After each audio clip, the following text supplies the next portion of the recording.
Indian DJ in Warsaw. മൊത്തത്തിൽ ഇന്ത്യക്കാരെ പറ്റി ഒരു കുപ്രസിദ്ധിയാണ്, നല്ല രീതിയിൽ കുപ്രസിദ്ധി.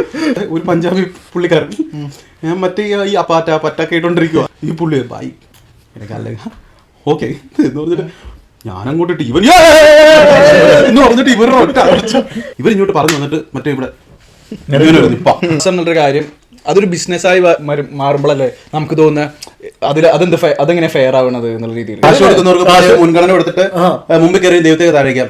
ഈ എവിടത്താണ് അതിലൊട്ടും ഒന്നും ഒരു മിറാക്കിളൊന്നും സംഭവിച്ചിട്ടുണ്ടാവണല്ല.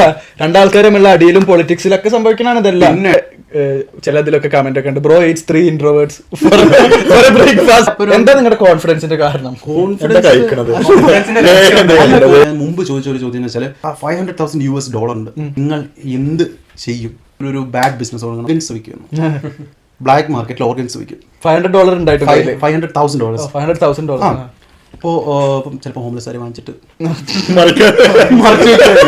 യൂസ്ഡ് ആയിട്ടുള്ള അണ്ടർ ഗാർമെന്റ്സ് ബിസിനസ്, റോഗിന്റെ കാഷ്ടം, തവളയുടെ കാഷ്ടം വെച്ചിട്ട് ഫേഷ്യൽ, ന്യൂഡ് റെസ്റ്റോറന്റ്. ഇവൻ പെണ്ണിനെ പിക്കപ്പ് ചെയ്യാൻ പോയാന്നോ അതോ കൾച്ചർ റെപ്രസെന്റേഷൻ നടത്തി?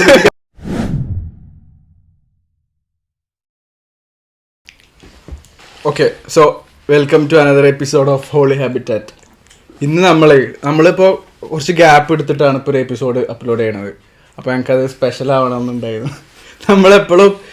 ഞങ്ങൾക്ക് എനിക്കും സിബിനും കുറേ കാലമായിട്ട് ഞങ്ങൾക്ക് 4-5 വർഷമായിട്ട് അറിയാം. പക്ഷെ ഈ പോഡ്കാസ്റ്റിന്റെ പ്ലാൻ അങ്ങോട്ട് വന്നില്ല അല്ലേ. നമ്മൾ ഓരോ കാര്യങ്ങളായിട്ട് ബ്രോ ബിസി ആവും, അല്ലെങ്കിൽ നമുക്ക് ടൈമിങ് റെഡി ആവില്ല. അപ്പോൾ കുറെ നാളായിട്ട് പ്ലാൻ ചെയ്തതാണ്. അതെ.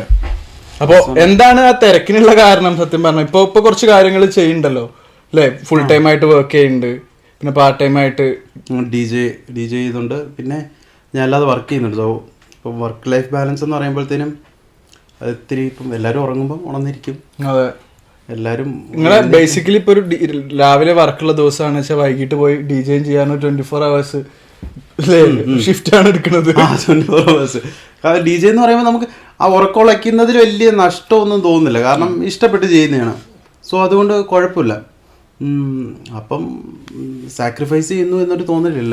സാക്രിഫൈസ് ചെയ്യാന്നെങ്കിൽ ഒരു ഹോബി, ഒരു ഹോബിയാണ്, പാഷനാണ്. നമ്മളിപ്പം ചെയ്തുകൊണ്ടിരിക്കുമ്പോൾ ഓരോ പാട്ടിടുമ്പോഴത്തേനും ചില ഇപ്പം മദ്യപിച്ചവരാണെങ്കിലും മദ്യപിച്ചിട്ടില്ലാത്തവരാണെങ്കിലും ചില പാട്ടുകളൊക്കെ അവരുടെയൊക്കെ മനസ്സിൽ ചിലപ്പം കിടക്കുന്ന സാധനമായിരിക്കും. നമ്മൾ പെട്ടെന്ന് അതങ്ങോട്ട് ഇടുമ്പോഴത്തേനും എന്ന് പറഞ്ഞിട്ട് ഇവര് ഭയങ്കരമായിട്ടൊരു എനർജി ലൈവ് റിയാക്ഷൻ ആണല്ലോ കിട്ടുന്നത്, കാണാൻ പറ്റും. നമുക്ക് ഈസി ആയിട്ട് ഇവരെ കൺട്രോൾ ചെയ്യാൻ പറ്റും.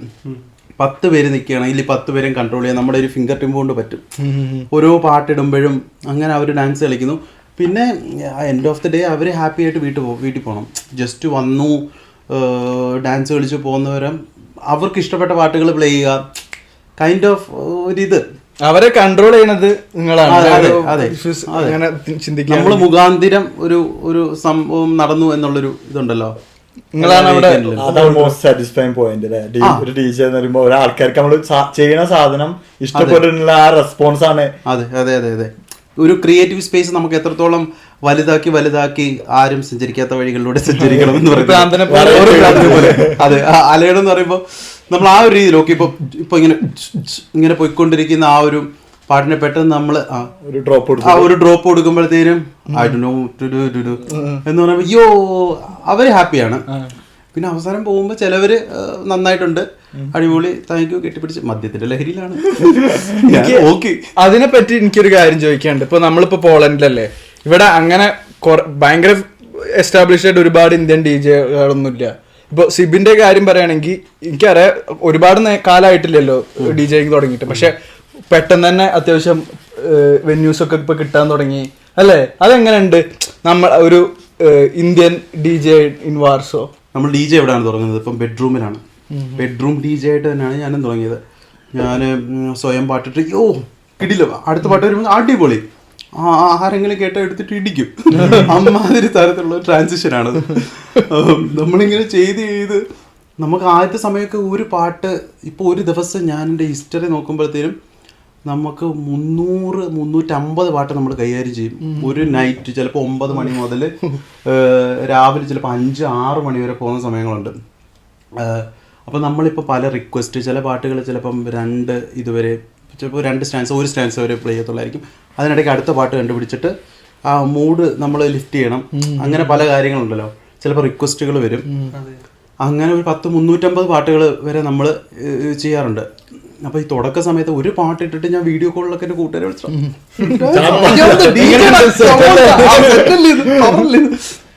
ഞാൻ ഇപ്പോഴും ഓർക്കുന്നു ആദ്യമായിട്ട് ഇവിടെ DJ പരിപാടി നടത്തുമ്പോഴത്തേനും എന്തോ എല്ലാരും വലിയ നാളത്തേട്ട് അങ്ങനെ കണ്ടില്ല. അതൊരു ഇന്ത്യൻ പരിപാടിക്കായിരുന്നു. ഫസ്റ്റ് ഞാൻ DJ നടത്തുന്നത് അതെങ്ങനെയായിരുന്നു?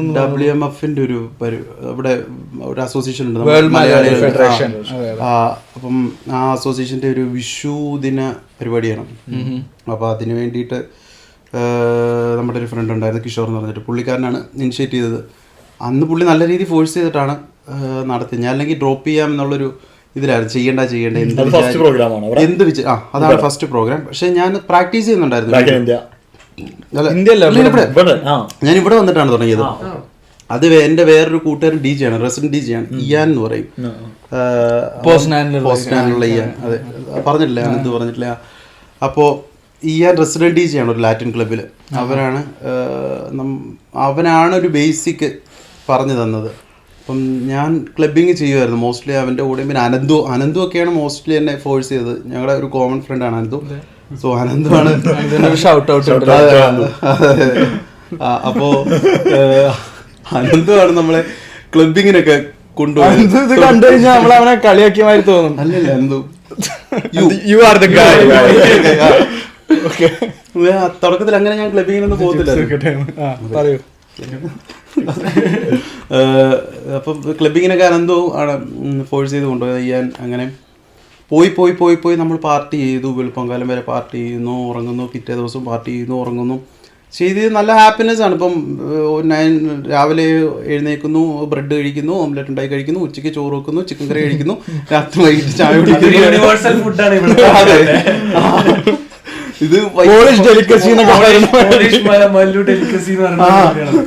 ഇത് ഇതാണ് നമ്മൾ ചിക്കൻ കറി. അപ്പോ ഇത് കഴിച്ച് ദിവസം ഇങ്ങനെ അപ്പൊ രാത്രിയിൽ ചോറ് ചിക്കൻ കറി കഴിക്കുന്നു, കിടന്നുറങ്ങുന്നു. ഇത് തന്നെയായിരുന്നു. അപ്പൊ ഇങ്ങനെ പിന്നെ പാർട്ടിയായി. പക്ഷെ ആസ് എ DJ ഇപ്പൊ എല്ലാരും ഇപ്പൊ ഒരു ഗ്രൂപ്പ് ഓഫ് ഓഡിയൻസ് ഉണ്ടെന്ന് തന്നെ വിചാരിച്ചിട്ടുണ്ട്. അപ്പോൾ നമുക്ക് എല്ലാവരും സാറ്റിസ്ഫൈ ചെയ്യാൻ പറ്റില്ല, കാരണം people have different taste of music, right? അപ്പോൾ എന്താണ് ഒരു കോമൺ ജനറൽ മ്യൂസിക് എല്ലാവർക്കും ഇഷ്ടപ്പെടുന്നത്? അങ്ങനെ എന്തെങ്കിലും അല്ലാതെ എങ്ങനെ പ്രിപ്പയർ ചെയ്യാൻ ഹോംവർക്ക് എന്താണ്? ഇത് ഓൾറെഡി സെറ്റ് ഓഫ് മ്യൂസിക് ആണോ സെറ്റ് ചെയ്തിട്ട് സിലബസിൽ ഔട്ട് ഓഫ്? അല്ല, ഞാൻ പരിപാടിക്ക് മുമ്പായിട്ട് ഗ്രീൻ റൂമിൽ പോയിരുന്നിട്ട് എൻ്റെ ലിസ്റ്റ് ഞാൻ റെഡിയാക്കി. ബിക്കോസ് ഞാൻ അവിടെ പരിപാടി ബുക്ക് ചെയ്യുന്നതിന് മുമ്പ് തന്നെ ഞാൻ ചോദിക്കും ഏത് ഏജ് ഗ്രൂപ്പിലുള്ള ആൾക്കാരാണ് വരുന്നത്, ഏത് നാഷണാലിറ്റിയാണ് വരുന്നത്. സോ എന്നിട്ട് മാത്രമേ എനിക്ക് ഒരു സ്ഥലത്ത് പോകുന്നതിന് മുമ്പ്, ഒരു സ്ഥലത്ത് പരിപാടി അവതരിപ്പിക്കുന്നതിന് മുമ്പ് മാക്സിമം ഞാൻ അവിടെ പോയിരുന്നിട്ട് അവിടെ നോക്കിയിട്ട് അപ്പോൾ ആ രീതിയിലുള്ള ഇതായിരിക്കും ഞാൻ ക്രിയേറ്റ് ചെയ്യാൻ നോക്കുന്നത് പ്ലേലിസ്റ്റ്. പിന്നെ ഇപ്പോൾ പ്ലേലിസ്റ്റ് ഉണ്ടാക്കുകയാണെങ്കിൽ തന്നെയും നമ്മൾ കേട്ട് മറന്ന ചില പാട്ടുകളുണ്ടല്ലോ. ഇപ്പം ഫോർ എക്സാമ്പിൾ ഈ വേങ്ങ ബോയ്സ് അതൊക്കെ ചില സമയത്ത് അപ്രതീക്ഷിതമായിട്ടൊക്കെ വരുമ്പോഴത്തേനും ആൾക്കാർക്ക് അങ്ങനെയൊക്കെ ഞാൻ മാക്സിമം ശ്രദ്ധിക്കാറുണ്ട്. ഈ പ്ലേലിസ്റ്റിനെ കുറിച്ച് പറഞ്ഞപ്പോഴാണ് ഒരു ഡീജനെ കൈ കിട്ടിയ ജെന്യൂൻ ആയിട്ട് ചോദിക്കണം. അതിപ്പോ നിങ്ങൾ പറഞ്ഞു ഒരു പ്ലേലിസ്റ്റ് ഒക്കെ പ്രിപ്പയർ ചെയ്തിട്ടാ പോവാന്ന് പറഞ്ഞില്ലേ. അപ്പൊ ഇപ്പൊ ഈ ഡീജന്റെ ഇടയിൽ ആൾക്കാരൊക്കെ വന്നിട്ട് ഈ പാട്ടോ ഞാൻ കണ്ടിട്ടുണ്ട് ജെനുവിൻ എന്താണ് ഈ DJs ഞാൻ കണ്ടിട്ടുണ്ട്. നമ്മളിപ്പോ ഒരു ക്ലബിലൊക്കെ പോകും, ക്ലബിൽ ഏതെങ്കിലും പാർട്ടി പോയി കഴിഞ്ഞാൽ ചില ആൾക്കാർ പോയിട്ട് അടിച്ച് ബാമ്പായിട്ട് ഈ പാട്ട് വെക്കുക, ഈ പാട്ട് വെക്കുമ്പോ അവർക്ക് ചിലപ്പോ ദേഷ്യം വരും. ഉണ്ട് എക്സ്പീരിയൻസ്. അത് പൊളിഞ്ഞു കയറില്ലേ അല്ലേ? ഈ എന്ന് പറഞ്ഞ എന്റെ സുഹൃത്ത്, അവൻ പ്ലേ ചെയ്യുമ്പോഴത്തേനും ഭയങ്കര ആറ്റിറ്റ്യൂഡ് ഇട്ടിട്ട് ആരെങ്കിലും റിക്വസ്റ്റ് ചെയ്യുമ്പോഴത്തേക്കും നമ്മൾ സൈഡിൽ നിൽക്കല്ലേ, സൈഡിൽ നിൽക്കുമ്പോൾ ഇവനെന്താ ഈസി ആയിട്ട് വരുന്നു, മറ്റേ സ്ഥാനത്ത് വെക്കുന്നു, തിരിക്കുന്നു, ഇത് വെച്ച് ചുമ്മാ ഇരിക്കുന്നു, ഈസി അല്ലേ. പിന്നെ അവനെന്താ ആൾക്കാർ വരുമ്പോഴത്തേനും പാട്ടിട്ട് കൊടുത്താലും ഈ മദ്യപിച്ച് വരുന്ന ആൾക്കാർ വന്നിട്ട് ചിലവന്മാർ വന്നിട്ട് ഇടിക്കും. നമ്മളിങ്ങനെ ഓക്കെ ഇപ്പൊ ഇടാന്നുള്ള രീതിയിൽ ഇടിച്ചിട്ട് 1 മിനിറ്റ് എന്ന് പറഞ്ഞിട്ട് നമ്മളിങ്ങനെ പറയുമ്പോഴും പിന്നെ ഇവർ വെള്ളം അടിച്ചിട്ട് നിൽക്കുകയാണ്. അപ്പൊ ഇവര് വന്നിട്ട് പിന്നെയും ഇടിക്കും. ഞാനപ്പം നമ്മൾ ദേഷിക്കും, സ്വാഭാവികമായിട്ട് ദേഷിക്കും. ഉറപ്പായിട്ടും അതെ, സ്വാഭാവികമായിട്ട് ദേഷിച്ചിട്ട് പിന്നെ അമ്മമാരവിടെ നിൽക്കുമ്പോൾ പറയും നമ്മൾ സെക്യൂരിറ്റി വിളിക്കും എന്ന് പറയും. അത് ഭയങ്കര ബുദ്ധിമുട്ട്. നമ്മള് പ്രിപ്പയർ ചെയ്ത് വരികയാണ് ഒരു സാധനം അല്ലേ? അപ്പൊ പിന്നെ അവർക്ക് അവരുടെ വിചാരം സിമ്പിൾ ആയിട്ട് നമ്മള് ബസ്സിൽ പണ്ട് ടൂറിസ്റ്റ് ബസ്സിൽ പാട്ടിടുന്ന മാറ്റുന്ന പോലെ. അതെ, അങ്ങനെയല്ലല്ലോ. ഇതിനൊരു നമുക്ക് ബീറ്റ്സ് കറക്റ്റ് ആവണം, അതിന് സിങ്ക് ആവണം, ഔട്ട് ഓഫ് സിങ്ക് ആവാൻ പാടില്ല. ചെയ്യുന്നതിൽ തന്നെ നമുക്ക് നിർത്തിയിട്ട് വേറൊരു പാട്ട് സമയമില്ല. അതൊരു മെയിൻലി വേറൊരു കാര്യം എന്ന് വെച്ചാൽ ഇപ്പം നമ്മളിപ്പോൾ 1 2 3 4 പേര് എൻജോയ് ചെയ്തുകൊണ്ടിരിക്കുകയാണ് ഒരു പാട്ടിന്. പുറത്തുനിന്ന് ഒരാൾ വന്നിട്ട് ഇപ്പം അവർക്ക് ഏതെങ്കിലും സംഗീതമേ അപരസല്ലാപമേ ആ പാട്ടാണ് നടക്കുന്ന കേസാണ്. നമ്മളിപ്പോ നമ്മൾ അടിച്ചുപൊളി തില്ല് സല്ലാം തിന്നനക്ക് ആ പാട്ട് കേട്ടോണ്ടിരിക്കുക, അതെനിക്ക് സംഗീതമേ ഇടാൻ പറയും. അത്രയും ക്രൗഡിന്റെ ഇത് പോകത്തില്ലേ?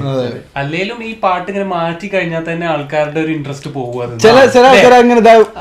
മെയിൻലി വേറൊരു കാര്യം എന്ന് വെച്ചാല് നമ്മളിപ്പോ ഒരു സ്ഥലത്ത് വർക്ക് ചെയ്യുകയാണെങ്കിൽ മാക്സിമം ആ ഫ്ലോറിൽ ആൾക്കാരെ പിടിച്ചു നിർത്തുക. അതാണ് നമ്മുടെ മോട്ടീവ്. ആ കടയ്ക്ക് ബിസിനസ് ഉണ്ടാക്കി അതിനാണ് നമ്മൾ അല്ലാതെ നമ്മൾ യോ ഗൈസ് ഇറ്റ്സ് മീ യോ അതല്ല. മെജോറിറ്റി ഓഫ് ദ കസ്റ്റമേഴ്സ് ആ ഒരു കസ്റ്റമേഴ്സിന് എന്താണ് താല്പര്യം, കേൾക്കാൻ താല്പര്യം ഞാൻ മോസ്റ്റ്ലി നോക്കാറുണ്ട്. ഇപ്പം ഞാൻ ഓരോ പാട്ടിടുമ്പോഴും ആൾക്കാർ നോക്കുമ്പോഴത്തേനും അവര് മറ്റേ ഓക്കെ തലയാട്ടുന്നുണ്ടോ അല്ലെങ്കിൽ ബോഡി ആക്കുന്നുണ്ടോ, ആ ബോഡി ആട്ടിൽ ഞാനിങ്ങനെ പതുക്കെ ഇങ്ങനെ കൂട്ടി കൊണ്ടുവരും. അപ്പോഴായിരിക്കും ഏതെങ്കിലും ഒരുത്തം വന്നിട്ട് മറ്റേ പാട്ടൊന്നും എന്ന് പറഞ്ഞിട്ട് ലാപ്ടോപ്പ് ചില മോസ്റ്റ്ലി കാണിക്കുന്നത് ചില പെൺപിള്ളേർ വന്നിട്ടേ എനിക്കറിയത്തില്ല ഇത് ഇവര് വന്നിട്ട് ഇപ്പൊ ഒന്നും പറയില്ല, പെണ്ണാണ് എന്നുള്ള രീതി. അതുകൊണ്ടായിരിക്കും ഈ ജോഗ് വീൽ എന്നാണ് ഇതിനെ പറയുന്നത്. എന്തെങ്കിലും പിടിച്ചു തള്ളാൻ പറ്റുമോ? അമ്മാരെന്നെ എടുത്തിട്ട് വല്ലതും പറയാൻ പറ്റുമോ? ഇപ്പൊ നമ്മള് ചില ക്ലബിലും കാര്യങ്ങളൊക്കെ പോകുമ്പോ നമുക്ക് കാണാം ഈ DJ ബോക്സിന്റെ അടുത്ത് ഇവര് ബൗൺസേഴ്സിനെ ആരെങ്കിലും നിർത്തും. കാരണം ഒരുപാട് ആൾക്കാർക്ക് അവിടെ കയറിയിട്ട് അത് ഐ മീൻ ഇത് കാണാൻ അവിടെ ചെന്ന് ഫോട്ടോ എടുക്കാനൊക്കെ ചിലർക്ക് ഒരു കോക്പിറ്റ് പോലെ സ്റ്റോറി ഇട്ട് അവിടെ കയറിയിട്ട്. ഞാനൊരു കാര്യം ഇപ്പോ ഡിജനൊക്കെ കിട്ടിയ ചോദ്യം ചോദിച്ചു. അത് കഴിഞ്ഞു. വേറെ DJ പെർസ്പെക്റ്റീവ് തന്നെ വേറെ ചോദ്യം. ഇപ്പൊ ഈ ഒരു പ്രോസസ് ഉണ്ട്, കുറച്ച് പാട്ട് നമ്മളെ കയ്യിലുണ്ട്, ഒരു 5 ട്രാക്ക് ഉണ്ട് വിചാരിച്ചത്. ഒരു ക്രിയേറ്റീവ് പ്രോസസ്സിൽ ഏറ്റവും ഹാർഡായിട്ട് എന്താണ് ഇപ്പൊ ഒരു മിക്സ് ഏതാണോ അതോ എങ്ങനെ ഇതിന്റെ പ്രോസസ്സ് എങ്ങനെയാണ്? ഇത് ഇപ്പം ക്രൗഡ് ആണെങ്കിലും അല്ലെങ്കിൽ ഇപ്പോൾ DJ എന്നുള്ള രീതിയിൽ ഒരു ക്രിയേറ്റീവായിട്ട് നോക്കുകയാണെങ്കിലും ഒന്നുകിൽ ഒരു 5 പാട്ടുണ്ടെങ്കിൽ 5 BPM ആയിരിക്കും ചിലപ്പം. BPM അതിനകത്തുനിന്ന് ജെയിംസ് ഹൈപ്പ് എന്ന് പറയുന്നൊരു ഇൻ്റർനാഷണൽ DJ ഉണ്ട്. പുള്ളി ഭയങ്കര ഹൈപ്പറാണ്. എന്ന് പറഞ്ഞാൽ ചിലപ്പം എന്താ ചെയ്യാ ചിലപ്പോൾ ഇവിടെ ഒരു ഡെക്ക് കാണും, പുള്ളി ഇവിടെ ഒരെണ്ണം പ്ലേ ചെയ്തിട്ട് അടുത്ത പ്ലേ ചെയ്യുന്നത് ഇവിടെ ആയിരിക്കും. ഈ കൈ ഇങ്ങനെ വെക്കാവുന്നേ ഉള്ളൂ, പുള്ളി ഈ കൈ എടുത്ത് ഇവിടെ വെച്ചിട്ട് ഇങ്ങനെ പോയി ചെയ്യും. അപ്പൊ എന്ന് പറഞ്ഞിട്ട് പുള്ളി അങ്ങനെ ചെയ്യും. പക്ഷെ വരുന്ന സാധനം കിട്ടലുമായിരിക്കും. ആ ഒരു രീതിയിൽ ക്രിയേറ്റീവായിട്ട് ചെയ്യാൻ പറ്റും. നമ്മള് ക്രിയേറ്റീവ് പ്രോസസ് അതാണോ പാട്? അതായത് ഈ ഒരു പാട്ടും ആ ഒരു പാട്ടും ടെക്നിക്കാലിറ്റി എന്ന് പറയുമ്പോൾ നമ്മളൊരു മസിൽ മെമ്മറി ഉണ്ടല്ലോ. ഇപ്പം boom boom boom boom boom boom ഒരു താളാണത്. അതൊരു താളാണ്. ഒരു ഇൻസ്ട്രുമെന്റ് പോലെ ഒരു സാധാരണ വയലിൻ ഒരു പിയാനോ ഒക്കെ പോലെ തന്നെ ഉള്ളൊരു ഇൻസ്ട്രുമെന്റിന്റെ ഒരു ഓപ്പറേഷൻ മാതിരി തന്നെ ആവില്ലേ മസിൽ മെമ്മറി ആയി കഴിഞ്ഞാൽ. നമുക്ക് കുറച്ച് ടെക്നിക്കൽ സ്കിൽ കൂടി വേണം അല്ലേ? നമുക്കൊരു ക്രിയേറ്റിവിറ്റി, ക്രൗഡ് റീഡിങ് ഉണ്ടല്ലോ, ക്രൗഡ് റീഡിങ് മെയിനായിട്ട് നമുക്ക് വേണം. പിന്നെ ഇത് നമ്മൾ എത്രത്തോളം പ്രാക്ടീസ് ചെയ്യുന്നു അത്രത്തോളം നമ്മൾ ഇതിനകത്ത് മാസ്റ്റർ ആവും. ഡോക്ടേഴ്സ് ഒക്കെ പോലെ. അതെ. ഫോർ എക്സാമ്പിൾ നമ്മൾ ഈ ലാപ്ടോപ്പ് ഫസ്റ്റ് നോക്കുമ്പോഴത്തേനും എനിക്കറിയത്തില്ലായിരുന്നു എന്റെ പേര് ടൈപ്പ് ചെയ്യാനായിട്ട്. ഞാൻ ഓക്കെ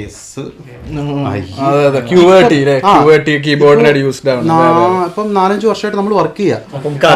അതെ, okay hello dear, okay I am writing this letter എന്ന് പറഞ്ഞിട്ട് നമുക്കിപ്പോൾ നോക്കാതെ ടൈപ്പ് ചെയ്യാൻ പറ്റും. സോ ആ ഒരു മസിൽ മെമ്മറി ഓൾറെഡി നമുക്ക് വരും. പിന്നെ ഇതിനായിട്ട് ഒരു ക്രിയേറ്റീവ് പ്രോസസ്, ഒരു ക്രിയേറ്റിവിറ്റി ഉണ്ട്, അപ്ഡേറ്റഡ് ആയിട്ടിരിക്കുക. ഭയങ്കര.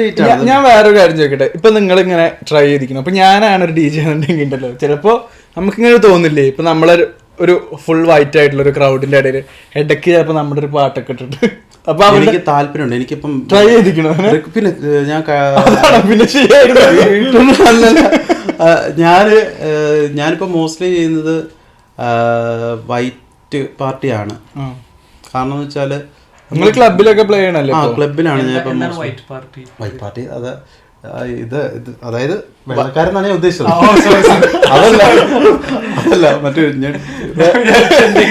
പാർട്ടിയുടെ സ്പെഷ്യൽ ഞാൻ ഉദ്ദേശിച്ചത് ഇത് ഡിജെയുടെ ടേമ വലിയ ടേമ എന്തോ വലിയ കാര്യം പറയുന്നുണ്ട് അറിഞ്ഞു പോലെ ഇരിക്കാം. ഓ വൈറ്റ് ആ, ഓ, എനിക്കറിയാം, ഞാൻ കുറെ പോയിട്ടുണ്ട്. ഞങ്ങൾക്ക് മനസ്സിലായി വെള്ളക്കാരുള്ള പാർട്ടി. ഞാൻ അടുത്ത റേസിസ്റ്റ് എന്ത് പരിപാടിയാണ് വെള്ളക്കാർ മാത്രമല്ല പാർട്ടി. നമ്മള് ക്വസ്റ്റ്യൻ ടൈപ്പ്. അപ്പൊ അങ്ങനെ അത് ട്രൈ ചെയ്തിട്ടുണ്ടോ അതോ എങ്ങനെ ആഗ്രഹം ഉണ്ടോ? എങ്ങനെ?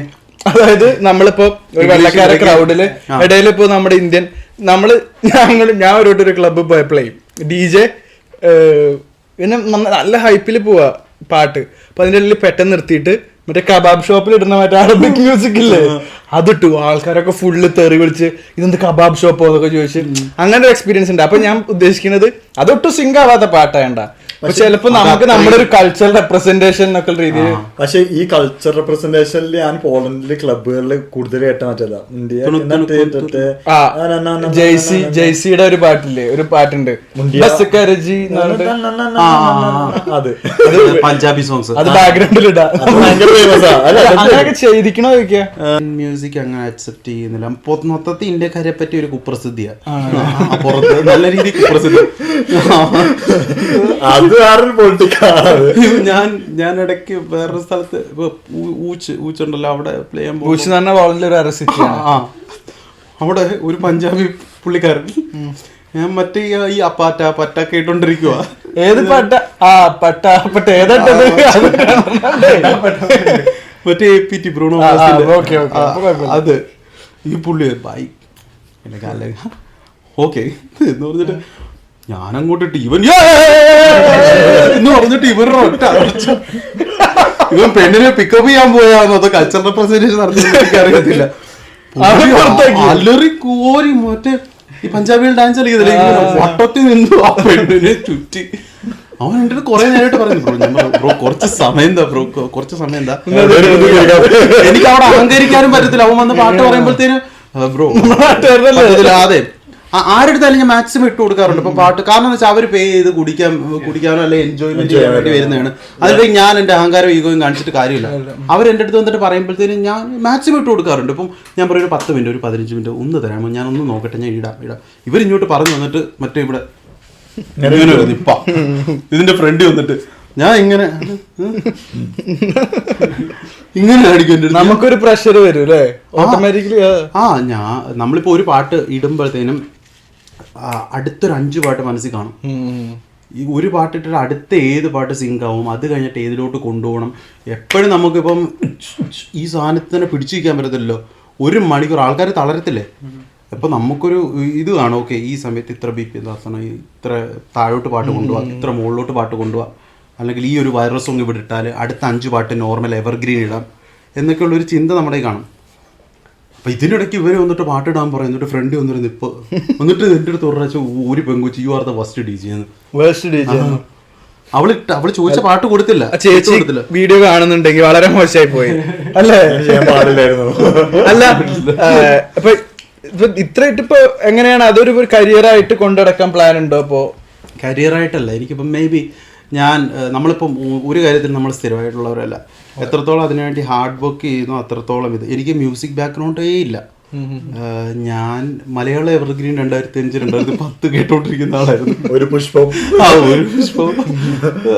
അതൊക്കെ കേട്ടോണ്ടിരിക്കുന്ന ഒരാളായിരുന്നു ഞാൻ. അപ്പം പെട്ടെന്ന് ഇപ്പോൾ ഒരു സെലിബ്രേഷൻ, പിന്നെ നമ്മളൊരു ഒരു മൊമെന്റിൽ അങ്ങ് അതിൻ്റെ ഒരു ട്രാക്കിൽ വീണുമ്പോൾ അതിൽ നിന്ന് കിട്ടുന്ന ഒരു യൂഫോറിയ ഉണ്ടല്ലോ.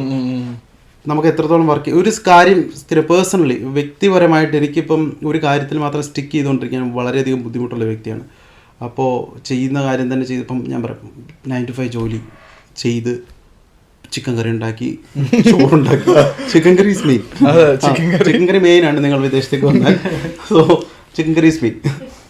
അപ്പോൾ നിങ്ങൾ ചിക്കൻ കറി ഉണ്ടാക്കി വീട്ടിൽ വിളിച്ചു, വൈകിട്ടൊരു പടമൊക്കെ കണ്ട് ലാപ്ടോപ്പിനകത്ത് പടമൊക്കെ കണ്ട് കിടന്നുറങ്ങുന്നു. രാവിലെ എഴുന്നേൽക്കുന്നു, പല്ല് തേക്കുന്നു, ഓടുന്നു, ഓഫീസിൽ ചെന്നിരിക്കുന്നു, ടെൻഷൻ അടിക്കുന്നു, തിരിച്ചു വരുന്നു, പിന്നെയും സെയിം സാധനം. ഇതിൽ നിന്നെല്ലാം ഒന്ന് പുറത്തിടാൻ വേണ്ടിയിട്ട് എന്തെങ്കിലും വേണ്ടേ ജീവിതത്തിൽ? പിന്നീട് എസ്കേപ്പ് വേണം. ഇപ്പം നമ്മൾ ഇപ്പോൾ കോർപ്പറേറ്റിലൊക്കെ നമ്മൾ ജസ്റ്റ് നമ്പേഴ്സ് ആണ്, വെറും ഒരു നമ്പർ മാത്രമാണ്. അവന്മാർക്ക് എന്തെങ്കിലും ഒക്കെ കുറച്ചും കൂടെ ടീം ഒന്ന് വെട്ടിച്ചുരുക്കണം ഞങ്ങൾക്ക്, അല്ലെങ്കിൽ കമ്പനിയുടെ എക്കണോമിക് കണ്ടീഷൻ 3 വേഴ്സ്റ്റ് ആണ്, സോ പുറത്താക്കുവാണ്, മ്യൂച്വൽ അണ്ടർസ്റ്റാൻഡിങ് എന്ന് പറഞ്ഞിട്ട് അവർ നമ്മൾ തട്ടിയിട്ട് തീർന്നു. 10-40 വെച്ചാലും 35 വയസ്സ്, നമ്മളിപ്പോൾ എല്ലാവരും ഒരു 25-30-31 അതിനിടയ്ക്കാണ്. ഇപ്പം ഒരു 35-38 വയസ്സാകുമ്പോഴത്തേനും നമ്മുടെയൊക്കെ മനസ്സ് അല്ലെങ്കിൽ നമ്മുടെയൊക്കെ ഒരു ഇതൊക്കെ വേറേതായിരിക്കും. നമുക്ക് ഇപ്പം ചെയ്യാൻ പറ്റുന്ന കാര്യങ്ങൾ പിന്നെ ചെയ്യാൻ പറ്റില്ല. റിഗ്രറ്റ് എന്ന് പറയുന്ന സാധനം വല്ലാണ്ട് ഹിറ്റ് ചെയ്യും നമ്മളെ. അയ്യോ ഞാനത് ചെയ്യേണ്ടത്, ഇപ്പം എന്നെ വല്ലാണ്ട് ഹിറ്റ് ചെയ്യുന്നുണ്ട്. ഞാൻ എന്തുകൊണ്ട് മേ ബി ഇതിനൊക്കെ ഒരു കറക്റ്റ് സമയം ഉണ്ടാകാം, പക്ഷെ നമ്മൾ ചെയ്യണം പറഞ്ഞു കേട്ടിട്ടില്ലേ ഹാപ്പനിങ്സ് അല്ലേ മോനെ മനെ. അല്ല അതേമാതിരി ചിലപ്പോ അല്ല ഇപ്പൊ സിബിൻ വിചാരിച്ചിട്ടുണ്ടാവോ എന്തേലും DJ ആവുന്ന നാട്ടിലായിരുന്ന സമയത്ത് അല്ലേ സമയം അതെ സമയം. ഫോർ എക്സാമ്പിൾ ഞാൻ വ്ളോഗ് തുടങ്ങിയായിരുന്നു, അതിനെപ്പറ്റി ഞങ്ങൾ അതിലേക്ക് കടക്കുന്നുണ്ട്. ഞാൻ വീഡിയോസ് ഉണ്ടാക്കാറുണ്ട്. അപ്പൊ DJ ആണ് ഇപ്പൊ സിബിൻ ഫുൾ ടൈം ആയിട്ട് വർക്ക് ചെയ്യുന്നുണ്ട്, പാർട്ട് ടൈം ആയിട്ട് DJ ആണ്, പിന്നെ പാർട്ട് ടൈം ആയിട്ട് ഒരു പബ്ലിക് ഇന്റർവ്യൂ ചെയ്യുന്ന ഒരാളാണ്. ഞങ്ങള് 2-3 ദിവസം മുന്നേ ഒരു തർക്കം ഉണ്ടായിരുന്നു, അതായത് ആരാ ഇൻട്രോവേർട്ട് ആരാ എക്സ്ട്രോവേർട്ട് എന്നൊക്കെ ഉള്ളത്. അപ്പൊ സിബിനെ ഇപ്പൊ എന്ന് പറഞ്ഞാൽ സ്ട്രീറ്റ്സിൽ പോയിട്ട് ആൾക്കാരോട് മൈക്ക് കൊണ്ട് ഇന്റർവ്യൂ ചെയ്യണം. അപ്പൊ അതിന് നല്ല ഒരു ഗട്സ് വേണം. ഇപ്പൊ നമ്മൾ എക്സ്പെക്ട് ചെയ്യാൻ എന്താന്ന് പറയാൻ പറ്റില്ല അവരുടെ അടുത്ത്, എസ്പെഷ്യലി നമ്മൾ വേറെ രാജ്യത്താവുന്നപ്പോ. അപ്പൊ അതിലൊക്കെ എങ്ങനെയാ? അത് നമ്മൾ സ്വാഭാവികമായിട്ട് പണ്ട് മുതൽ നമ്മളിങ്ങനെ ഉണ്ടാക്കി എടുക്കുന്നതാണ്. ഇപ്പോ അറിയത്തില്ല എന്താ നിങ്ങളുടെ കോൺഫിഡൻസിന്റെ കാരണം? കോൺഫിഡൻസ് ആയിട്ടില്ല, നമ്മൾ ആരോട് എനിക്ക് നല്ല താല്പര്യമുണ്ട്. ഇപ്പോൾ ഒരു വ്യക്തിയോട് നല്ല സംസാരിക്കുമ്പോഴത്തേനും നമ്മൾ തമ്മിൽ സംസാരിച്ച ആ കോൺവെർസേഷൻ പുള്ളി അല്ലെങ്കിൽ ഞാനും പിന്നീട് ഒരിക്കലും ഓർക്കണം, പിന്നീട് കാണുമ്പോഴും ഓർത്തിരിക്കണം. അതിനകത്ത് എത്രത്തോളം നമുക്ക് ലിബറലായിട്ട്, എത്രത്തോളം നമുക്ക് സന്തോഷമായിട്ട് ഹാപ്പി ആയിട്ട് സംസാരിക്കാൻ പറ്റുമോ, എത്രത്തോളം കോൺഫിഡൻ്റ് ആയിട്ട് സംസാരിക്കാൻ പറ്റുമോ ആ രീതിയിൽ സംസാരിക്കുക. അപ്പോൾ അത് പണ്ട് മുതലേ പിന്നെയും സ്കൂൾ കാലഘട്ടങ്ങളും പിന്നെ വളർന്നു വന്ന സാഹചര്യങ്ങളും ഒക്കെ ഒരു കാരണമായിരിക്കാം. ചിലപ്പോൾ എൻ്റെ അമ്മയൊക്കെ ഒരു 10ാം ക്ലാസ് വരെ എന്നെ വീട്ടിൽ നിന്ന് വെളി വിട്ടിട്ടില്ല. വിളിക്കുന്നതിൻ്റെ അവിടെ കാണണം, അല്ലെങ്കിൽ പൊട്ടിക്കും. 6 മണിയാകുമ്പോൾ വീട്ടിൽ കയറണം. അതാണ് 6 മണി. ഞാൻ പുറത്ത് പോയിട്ടില്ല, ഞാൻ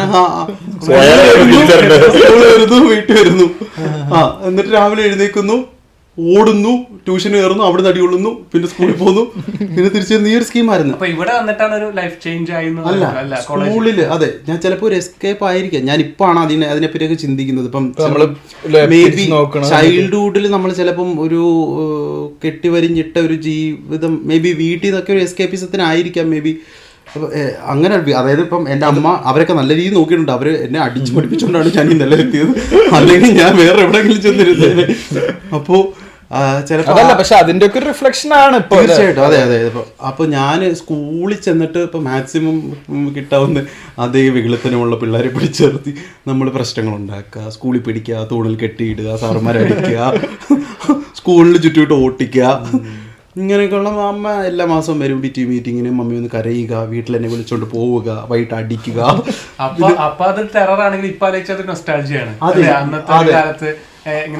അതൊക്കെ ഓർമ്മയാണ്. ടീച്ചർമാർ നമ്മളിപ്പോൾ തിരിച്ച് സ്കൂളിൽ ചെന്നാലും ടീച്ചർമാർക്ക് ഇഷ്ടമാണല്ലോ നമ്മളെ. അത് അന്നൊക്കെ ഒത്തിരി ബുദ്ധിമുട്ടിട്ടുണ്ട്. ഇപ്പൊ പഠിക്കാൻ കഴിവുള്ള പയ്യനാ, പഠിക്കത്തില്ല, നല്ല പഠിക്കാൻ കഴിവുള്ള വർക്ക് ചെയ്യാൻ വയ്യ, പക്ഷെ വർക്ക് ചെയ്യാൻ വയ്യ, ആ രീതിയിലുള്ള പൊട്ടൻഷ്യൽ ഉള്ള എടുക്കാത്തോണ്ടാണ്. അപ്പം 10ാം ക്ലാസ് വരെ എനിക്ക് വിശ്വസിക്കാൻ പറ്റില്ല, 10ാം ക്ലാസ് വരെ വീട്ടിൽ നിന്ന് പുറത്തിറങ്ങാത്ത സിബിൻ ഇപ്പൊ സിബിന്റെ ചില ഇതിലൊക്കെ കമന്റ് ഒക്കെ ഉണ്ട്, bro eats 3 introverts for a breakfast.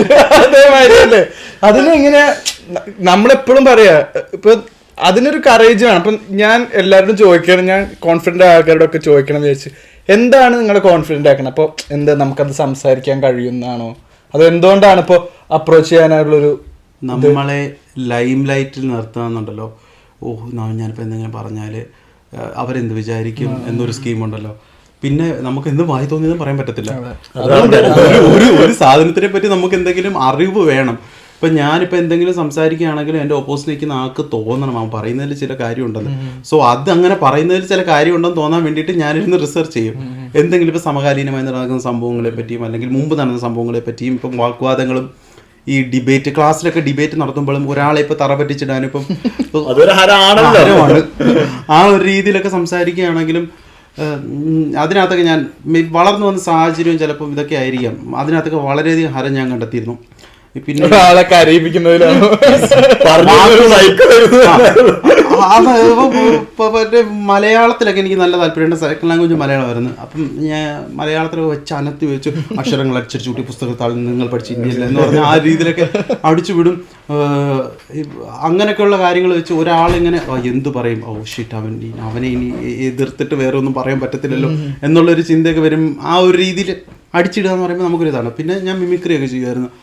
Mimicry ചെയ്യുന്ന സമയത്തും നമുക്കൊരു സ്റ്റേജിലൊക്കെ ഇപ്പൊ പണ്ട് തൊട്ടേ ഞാനൊരു 7ാം ക്ലാസ് 8ാം ക്ലാസ് ഒക്കെ ആയപ്പോഴത്തേനും കോഴി, പട്ടി, പൂച്ച, ടഫ് ഐറ്റംസ്, കൊച്ചൊക്കെ കരയുന്നെടുത്തു. പക്ഷെ ഇപ്പൊ അതൊക്കെ പോയി. കോഴി മുട്ടയിട്ടിട്ട് കരയുന്ന ഒരു സാധനം ഉണ്ടായിരുന്നില്ല. ഐറ്റമാണ് സിഗ്നേച്ചർ ആയിട്ട് വരുന്നത്. അപ്പോ അതൊക്കെ ഞാൻ ചെയ്യുമായിരുന്നു. അപ്പൊ ക്ലാസ്സിൽ നിന്നുള്ള നല്ല പ്രോത്സാഹനങ്ങളായിരുന്നു. ക്ലാസ് ടീച്ചർ വരാത്ത സമയത്ത് നമ്മളെ മുമ്പിൽ പിടിച്ചെടുത്തിട്ട് പാട്ട് പഠിക്കുക, അടുത്തതായി കോഴി മുട്ട എടുക്കുക എന്ന് പറഞ്ഞിട്ട് നമ്മളിങ്ങനെ ചെയ്യുക. അത് അടി പിടി ഇത്.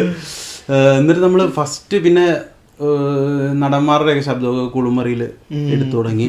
അപ്പം കല്ല് വെച്ചുണ്ടാക്കിയ കുളിമുറിയാണ്, പുറത്തെ കുളിമുറിയാണ്. അപ്പം ചെറിയ വാതിലും. അപ്പൊ ഇതിനകത്ത് സൗണ്ട് എക്കോ അടിച്ചിട്ട് അവിടെ വെച്ച് നമ്മൾ ജനാർദ്ദനും നസീറും അതും ഇതെല്ലാം ചെയ്തു. പിന്നെ നമുക്ക് കലോത്സവങ്ങള്, ട്യൂഷൻ ക്ലാസ്സിലെ ഫെസ്റ്റിവൽ പരിപാടികൾ, ഇതെല്ലാം കൂടെ ചെയ്യുമ്പോഴത്തേക്ക് അറിയാവുന്ന കൂട്ടുകാരാ. അപ്പം നമ്മളെല്ലാം ഒരുമിച്ച് കലോത്സവത്തിന് പോകും. ഞാൻ സ്റ്റേജിൽ കയറുമ്പോഴത്തേനും next test number 3, 2, 1 crowd support നമ്മൾ ഓൾറെഡി കൊണ്ടുപോകും. എന്നിട്ട് അവിടെ കൊണ്ടുപോയിട്ട് നമ്മൾ ഓരോ അടുത്തതായി ഇപ്പോഴല്ല പറഞ്ഞു കഴിഞ്ഞിട്ട് പറഞ്ഞ് നമ്മൾ ഓരോന്ന് പറയുമ്പോഴും ഇങ്ങനെ അടി. ഇതെല്ലാം കാണുമ്പോഴും ചിലത് ശരിയാകും, ചിലത് ശരിയാകത്തില്ല. ചിലപ്പം അപ്പോൾ അവന്മാരെല്ലാം തരുന്ന പ്രോത്സാഹനം ഇതൊക്കെ നമുക്ക് വീണ്ടും വീണ്ടും ഓരോ എന്തെങ്കിലും ആൾക്കാരെ ചിരിപ്പിക്കാനും, ഈ നമ്മൾ ചില സൗണ്ടൊക്കെ പറയുമ്പോഴത്തേനും ആൾക്കാരുടെ മുഖത്ത് വിരിയുന്ന ഒരു ഇതുണ്ട്. ഇതൊക്കെ നമുക്കൊരു ലഹരിയാണ്. ലൈവ് റിയാക്ഷൻസ് കിട്ടുന്നത്, ലൈവ് റിയാക്ഷൻസ് ഇതെല്ലാം എന്റെ മുമ്പോട്ടുള്ള ഇതൊക്കെ വരുവാണെങ്കിൽ മേ ബി റിലേറ്റഡ് ആയിരിക്കാം. പേഴ്സണലി ഞാൻ ആ ചോദ്യത്തിന് തന്നെ നമുക്ക് ഉത്തരാണത്. കോൺഫിഡൻസിനല്ലേ നമുക്ക് ഇപ്പൊ ആ ഫ്രണ്ട്സിന്റെ സ്ഥാനത്ത് വേറെ ആരെങ്കിലും ആണെങ്കിൽ ചിലപ്പോ അവര് നെഗറ്റീവ് പറഞ്ഞ് തളർത്തിയിട്ടുണ്ടെങ്കിൽ ചിലപ്പോ തളർന്നു പോയി. തീർച്ചയായിട്ടും കൂട്ടുകാരെ മെയിൻ ആയിരിക്കാം. അതെ, ഞാൻ ഇമാജിൻ ഞാനിപ്പോൾ ഞാൻ ഒറ്റയ്ക്ക് സ്റ്റേജിൽ കയറി പോകുന്നു. എനിക്ക് ഉപജില്ലാ കലോത്സവം മത്സരമുണ്ട്. ഞാൻ രാവിലെ എണീറ്റ് വീട്ടിൽ നിന്ന് ഡയറക്റ്റ് ബസ് എടുത്തിട്ട് ഉപജില്ലാ കലോത്സവത്തിന് പോകുന്നു, പങ്കെടുക്കുന്നു, തിരിച്ചു വരുന്നു. ചിലപ്പോൾ 2 or 3 പേരുടെ ഇത് കാണുമായിരിക്കും. പക്ഷെ ഞാൻ എൻ്റെ കൂട്ടുകാരുമായിട്ട് അവിടെ പോകുന്നു. കൂട്ടുകാരായിട്ട് അവിടെ പോയിട്ട് ഇവന്മാർ ബേളം വയ്ക്കുന്നത് 5 പേരോ 10 പേരോ ബേളം വയ്ക്കുന്നത്. ഈ 10 പേര് ബേളം വയ്ക്കുന്നവരോട്ട് പിന്നെ ഒരു 3-4 പേരും കൂടെ പിന്നെ ബേളം വയ്ക്കുന്നു.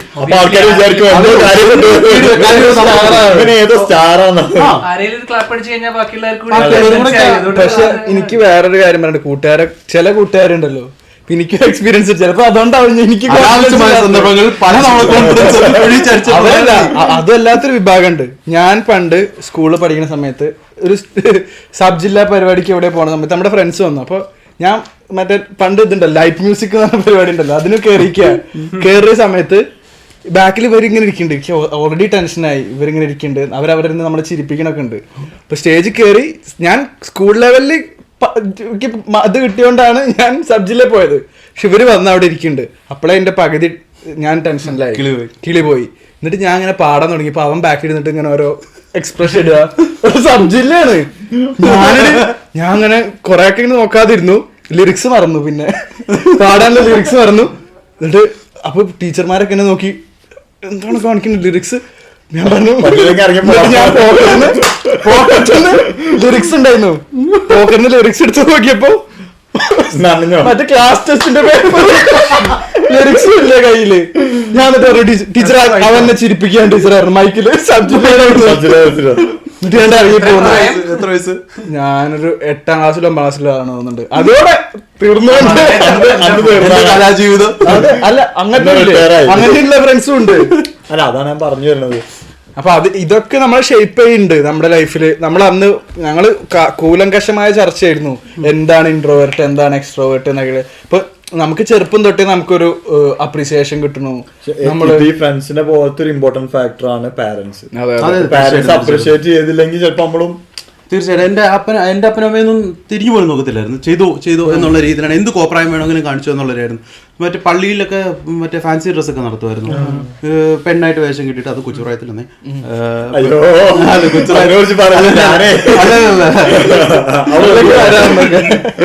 കൊച്ചുപ്രായത്തില് ഞങ്ങളുടെ പള്ളിയിൽ ഒരു ബ്യൂട്ടീഷ്യൻ ആയിട്ടുണ്ടായിരുന്നു. അപ്പം ഫാൻസി ഡ്രസ്സ് എന്നുള്ള രീതിയിൽ ഞങ്ങൾക്ക് ഒരു സമ്മർ വെക്കേഷൻ്റെ പരിപാടി ഉണ്ട്. അപ്പോൾ അതിൻ്റെ 10ാമത്തെ ദിവസം പിള്ളേർ എന്തെങ്കിലുമൊക്കെ ചെയ്യും. കർഷകൻ, യേശു ക്രിസ്തു, അങ്ങനെ ആരെങ്കിലുമൊക്കെ ആയിട്ട് ഇവിടെ ഇവരൊരുങ്ങി വരും. അപ്പം വെറൈറ്റി ആയിട്ട് കയ്യിൽ വേളം എന്തെങ്കിലും വേണമല്ലോ. അപ്പം ഞാൻ മമ്മിയുടെ സാരി എടുക്കും, ബ്ലൗസ് എടുക്കും. അങ്ങനെ ആൻറ്റി ലിപ്സ്റ്റിക് ഒക്കെ ഇട്ട് വിഗൊക്കെ വെച്ചിട്ട് റെഡിയാക്കി തരും. എന്നിട്ട് നമ്മൾ അതും ചെയ്യും. അപ്പം അവിടെയും വേറെ ബഹളം, അത് ഇത് ആൾക്കാർ ഇടി മോളെ എന്നുള്ള രീതിയിലുള്ള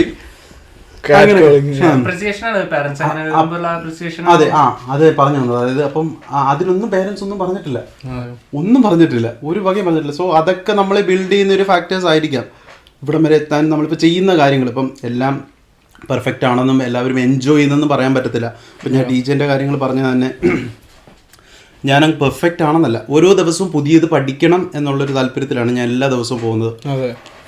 ഇപ്പം ഞാനിപ്പം ചില പറഞ്ഞ കാര്യങ്ങൾ ചിലപ്പം തെറ്റുകൾ കാണാം. ഇപ്പം 6-5 വർഷമായിട്ട് ഞാനിപ്പം ചില ദിവസങ്ങളിൽ പരിപാടി ഇല്ലാത്ത ദിവസങ്ങളിൽ ഞാൻ DJക്ക് പോകും. എനിക്ക് പാട്ട് എൻജോയ് ചെയ്യാൻ പറ്റത്തില്ല, പാട്ട് എൻജോയ് ഇല്ല, ഇനി എൻജോയ് ചെയ്യാൻ പറ്റത്തില്ല. അത് പോയി. കാരണം എന്ന് വെച്ചാൽ ഞാനിപ്പം നോക്കുന്നത് 1 2 3 അതെ ഇൻസ്ട്രുമെന്റ്സ് ഏതൊക്കെയാണ് യൂസ് ചെയ്യുന്നത്, വോക്കൽ എങ്ങനെയുണ്ട്, ഇത് ഏത് അത് ചോദിക്കാൻ നിൽക്കുന്നത്. നമുക്ക് അതിന്റെ ഒരു നമ്മൾ അതിന്റെ പണ്ട് കേട്ട മാതിരി പിന്നെ പാട്ട് കേൾക്കാൻ പറ്റില്ല. കേൾക്കില്ല നമ്മൾ. കാരണം എന്ന് വെച്ചാൽ എൻ്റെ മേ ബി ഒരു ഐഡൽ ആയിരിക്കാം, അല്ലെങ്കിൽ കമ്പാരിസൺ ആയിരിക്കാം എനിക്ക് തോന്നുന്നത് വേറൊരു DJ പ്ലേ ചെയ്യുമ്പോഴത്തേക്കും എനിക്ക് തോന്നുന്നത്. അത് എങ്ങനെ പറയുന്നത് വെച്ചാൽ നമ്മൾ ഒരേ ഫീൽഡിൽ വർക്ക് ചെയ്യുന്ന ഒരാൾ, ക്രിയേറ്റിവിറ്റി കൊണ്ട് വർക്ക് ചെയ്യുന്ന രണ്ടാൾക്കാർ. അപ്പോൾ ഇപ്പം എനിക്ക് ക്രിയേറ്റിവിറ്റി ഉണ്ടാക്കിയെടുക്കുന്നത് ചിലപ്പോൾ ഉറങ്ങാതെ ഇരുന്നിട്ടും ചിലപ്പം പല കാര്യങ്ങൾ ഒബ്സർവ് ചെയ്തിട്ടും പല കാര്യങ്ങൾ ഇങ്ങനെ ചെയ്താൽ അങ്ങനെ ചെയ്താൽ എൻ്റെ ഇത് ആ ബ്രെയിൻ സെല്ലിനെ എല്ലാം കൂടെ വളർത്തി വലുതാക്കിയിട്ടായിരിക്കുമല്ലോ ഞാൻ. സോ അവന് കിട്ടുന്ന സർക്കംസ്റ്റാൻസസ് എന്തൊക്കെയാണ്, അവൻ എന്തുകൊണ്ട് നല്ലതായിട്ട് പ്ലേ ചെയ്യും, അവന്റെ അറ്റ്മോസ്ഫിയർ എങ്ങനെയായിരിക്കും, എങ്ങനെയാണ്. ചിലപ്പോൾ അവന്റെ ഈ മറ്റേ സ്ക്രാച്ചിങ് എന്ന് പറഞ്ഞൊരു സാധനമുണ്ട്, അത് ഞാനിപ്പോൾ ചെയ്യാറുണ്ട്, ഞാൻ പഠിക്കാറുണ്ട്. ചിലവർ സീംലെസ് ആയിട്ട് ഭയങ്കര ഈസി ആയിട്ട് ഞാൻ വണ്ടർ അടിച്ചിങ്ങനെ നിൽക്കും. അവൻ എത്രത്തോളം പ്രാക്ടീസ് ചെയ്തിട്ടായിരിക്കും അതങ്ങനെ ചെയ്തത്. അപ്പോൾ പാട്ടുകൾ കേൾക്കാൻ പറ്റത്തില്ല. അവനിപ്പം മാറ്റും എങ്ങനെയായിരിക്കും അത് മാറ്റുന്നത്, ഏത് എഫക്റ്റ് ഇട്ടിട്ടായിരിക്കും അത് മാറ്റുന്നത് എന്നൊക്കെയുള്ളത് ഞാൻ ഇങ്ങനെ നോക്കി കേട്ട് നിൽക്കും. അല്ലെങ്കിൽ ഞാൻ ഒരു സൈഡിൽ ഇങ്ങനെ ചെന്നിട്ട് നിൽക്കും, മണിക്കൂറുകളോളം ഇങ്ങനെ നിൽക്കും. അതെന്നെ തളർത്തുന്നില്ല, എന്നെ മടുപ്പിക്കുന്നുമില്ല. ഞാനത് കേട്ട് എനിക്കിതിനെക്കാട്ടി ബെറ്ററായിട്ട് ചെയ്യണം എന്നൊക്കെയുള്ളൊരു തോന്നൽ. ബെറ്ററായിട്ട് ചെയ്യുമ്പോഴത്തേനും എനിക്ക് നല്ലൊരു ക്രൗഡിനെ കിട്ടും, സാറ്റിസ്ഫൈ ആയിട്ടുള്ളൊരു ക്രൗഡിനെ കിട്ടും. അവിടുന്ന് വേറെ എനിക്ക് ലേണിംഗ് ഉണ്ട്, അപ്രിസിയേഷൻ വരുന്നുണ്ട്. സോ അങ്ങനെയാണ്. ഇപ്പം എന്തായാലും DJ എനിക്കറിയില്ല, എല്ലാവരുടെയും കാര്യം അറിയില്ല. പേഴ്സണലി ഇപ്പം പാട്ട് എൻജോയ് ചെയ്യില്ല. ഇപ്പൊ ഇനി ആ ഒരു കരിയർ അങ്ങനെ ഗ്രോത്ത് ആയിട്ട് അത് മുന്നോട്ട് പോകാനാണ്, അതോ ഇനി വേറെ ഈ ജോബിലോട്ട് മാറാൻ എനിക്കറിയില്ല. ഞാൻ ഇപ്പം മടുക്കും പറഞ്ഞെല്ലാം കൂടി അതിന്റെ ഒരു പോട്ടെ. ഇപ്പൊ ഈ പ്രായത്തിൽ മേ ബി ഇതായിരിക്കാം തോന്നുന്നത്. അത് ചെയ്തു കുറച്ച് കഴിയുമ്പോഴത്തേനും ചിലപ്പോൾ വേറെ തോന്നുന്നുണ്ടായിരിക്കാം. എനിക്ക് തോന്നുന്നു അതൊരു നല്ലൊരു ജീവിതത്തിനെ നോക്കി കാണുന്ന നല്ലൊരു രീതിയല്ലേ. ഇപ്പൊ പൃഥ്വിരാജ് ഇപ്പൊ ഏതൊരു ഇന്റർവ്യൂ ആണ്, ഞാനിപ്പോ സിനിമയിലേക്ക് നാളത്തെ ചായക്കട നടത്തും, അതാരാ ചോദിക്കാറ്, എന്താണോ തോന്നുന്നത് അത് ചെയ്യും, അത്രേ ഉള്ളൂ. അത് ചെയ്യാനുള്ളൊരു സാഹചര്യം നമ്മൾ ഉണ്ടാക്കുക എന്നുള്ളത്. നമ്മളിപ്പോ ഈ DJ ഞാൻ പഠിക്കുന്നത് ഞാൻ മുമ്പ് കമ്പനിയിൽ വർക്ക് ചെയ്യുന്ന സമയത്താണ്. അതൊരു ഹെക്റ്റിക്കായിട്ടുള്ള ഭയങ്കര ടോക്സിക് ആയിട്ടുള്ള ഭയങ്കര അത് എല്ലാവരും കൊതിച്ച് എങ്ങനെ അത് കയറിയേ നമ്മളും പഠിക്കുന്ന സമയത്ത് എങ്ങനെ അത് കിട്ടുക എന്നൊക്കെ ഭയങ്കര ഗിമിക്ക്, ഭയങ്കര ഇതൊക്കെ വെച്ച് ബിൽഡപ്പ് ഒക്കെ വെച്ച് കയറി ചെന്ന് കിടക്കുന്നു. നമ്മളെ ഇട്ട് പിഴിഞ്ഞ് പിഴിഞ്ഞ് പിഴിഞ്ഞ് അച്ചാറാക്കി നമ്മൾ ഇല്ലായ്മ ചെയ്ത് ഒന്നുമില്ല, നമ്മൾ ചണ്ടിയായിട്ട് നമ്മൾ വീട്ടിൽ വരും. വീട്ടിൽ വന്നിട്ട് ബ്രെയിൻ ഡെഡ് ആയിട്ട് ഡെഡായിട്ട് ഒന്നും ജീവിതമില്ല. ഞാൻ അന്നേരം അവനോട് ഇതുപോലെ തന്നെ വേറൊരു സർക്കംസ്റ്റാൻസിൽ പറഞ്ഞിരുന്നു. വർക്ക് കഴിഞ്ഞാൽ പിന്നെ മറ്റേ സിനിമന്റെ പേരെന്താണ്, ഫ്രണ്ട്സിലെ മറ്റേ ജയറാമില് അരവിന്ദനെ പോലെ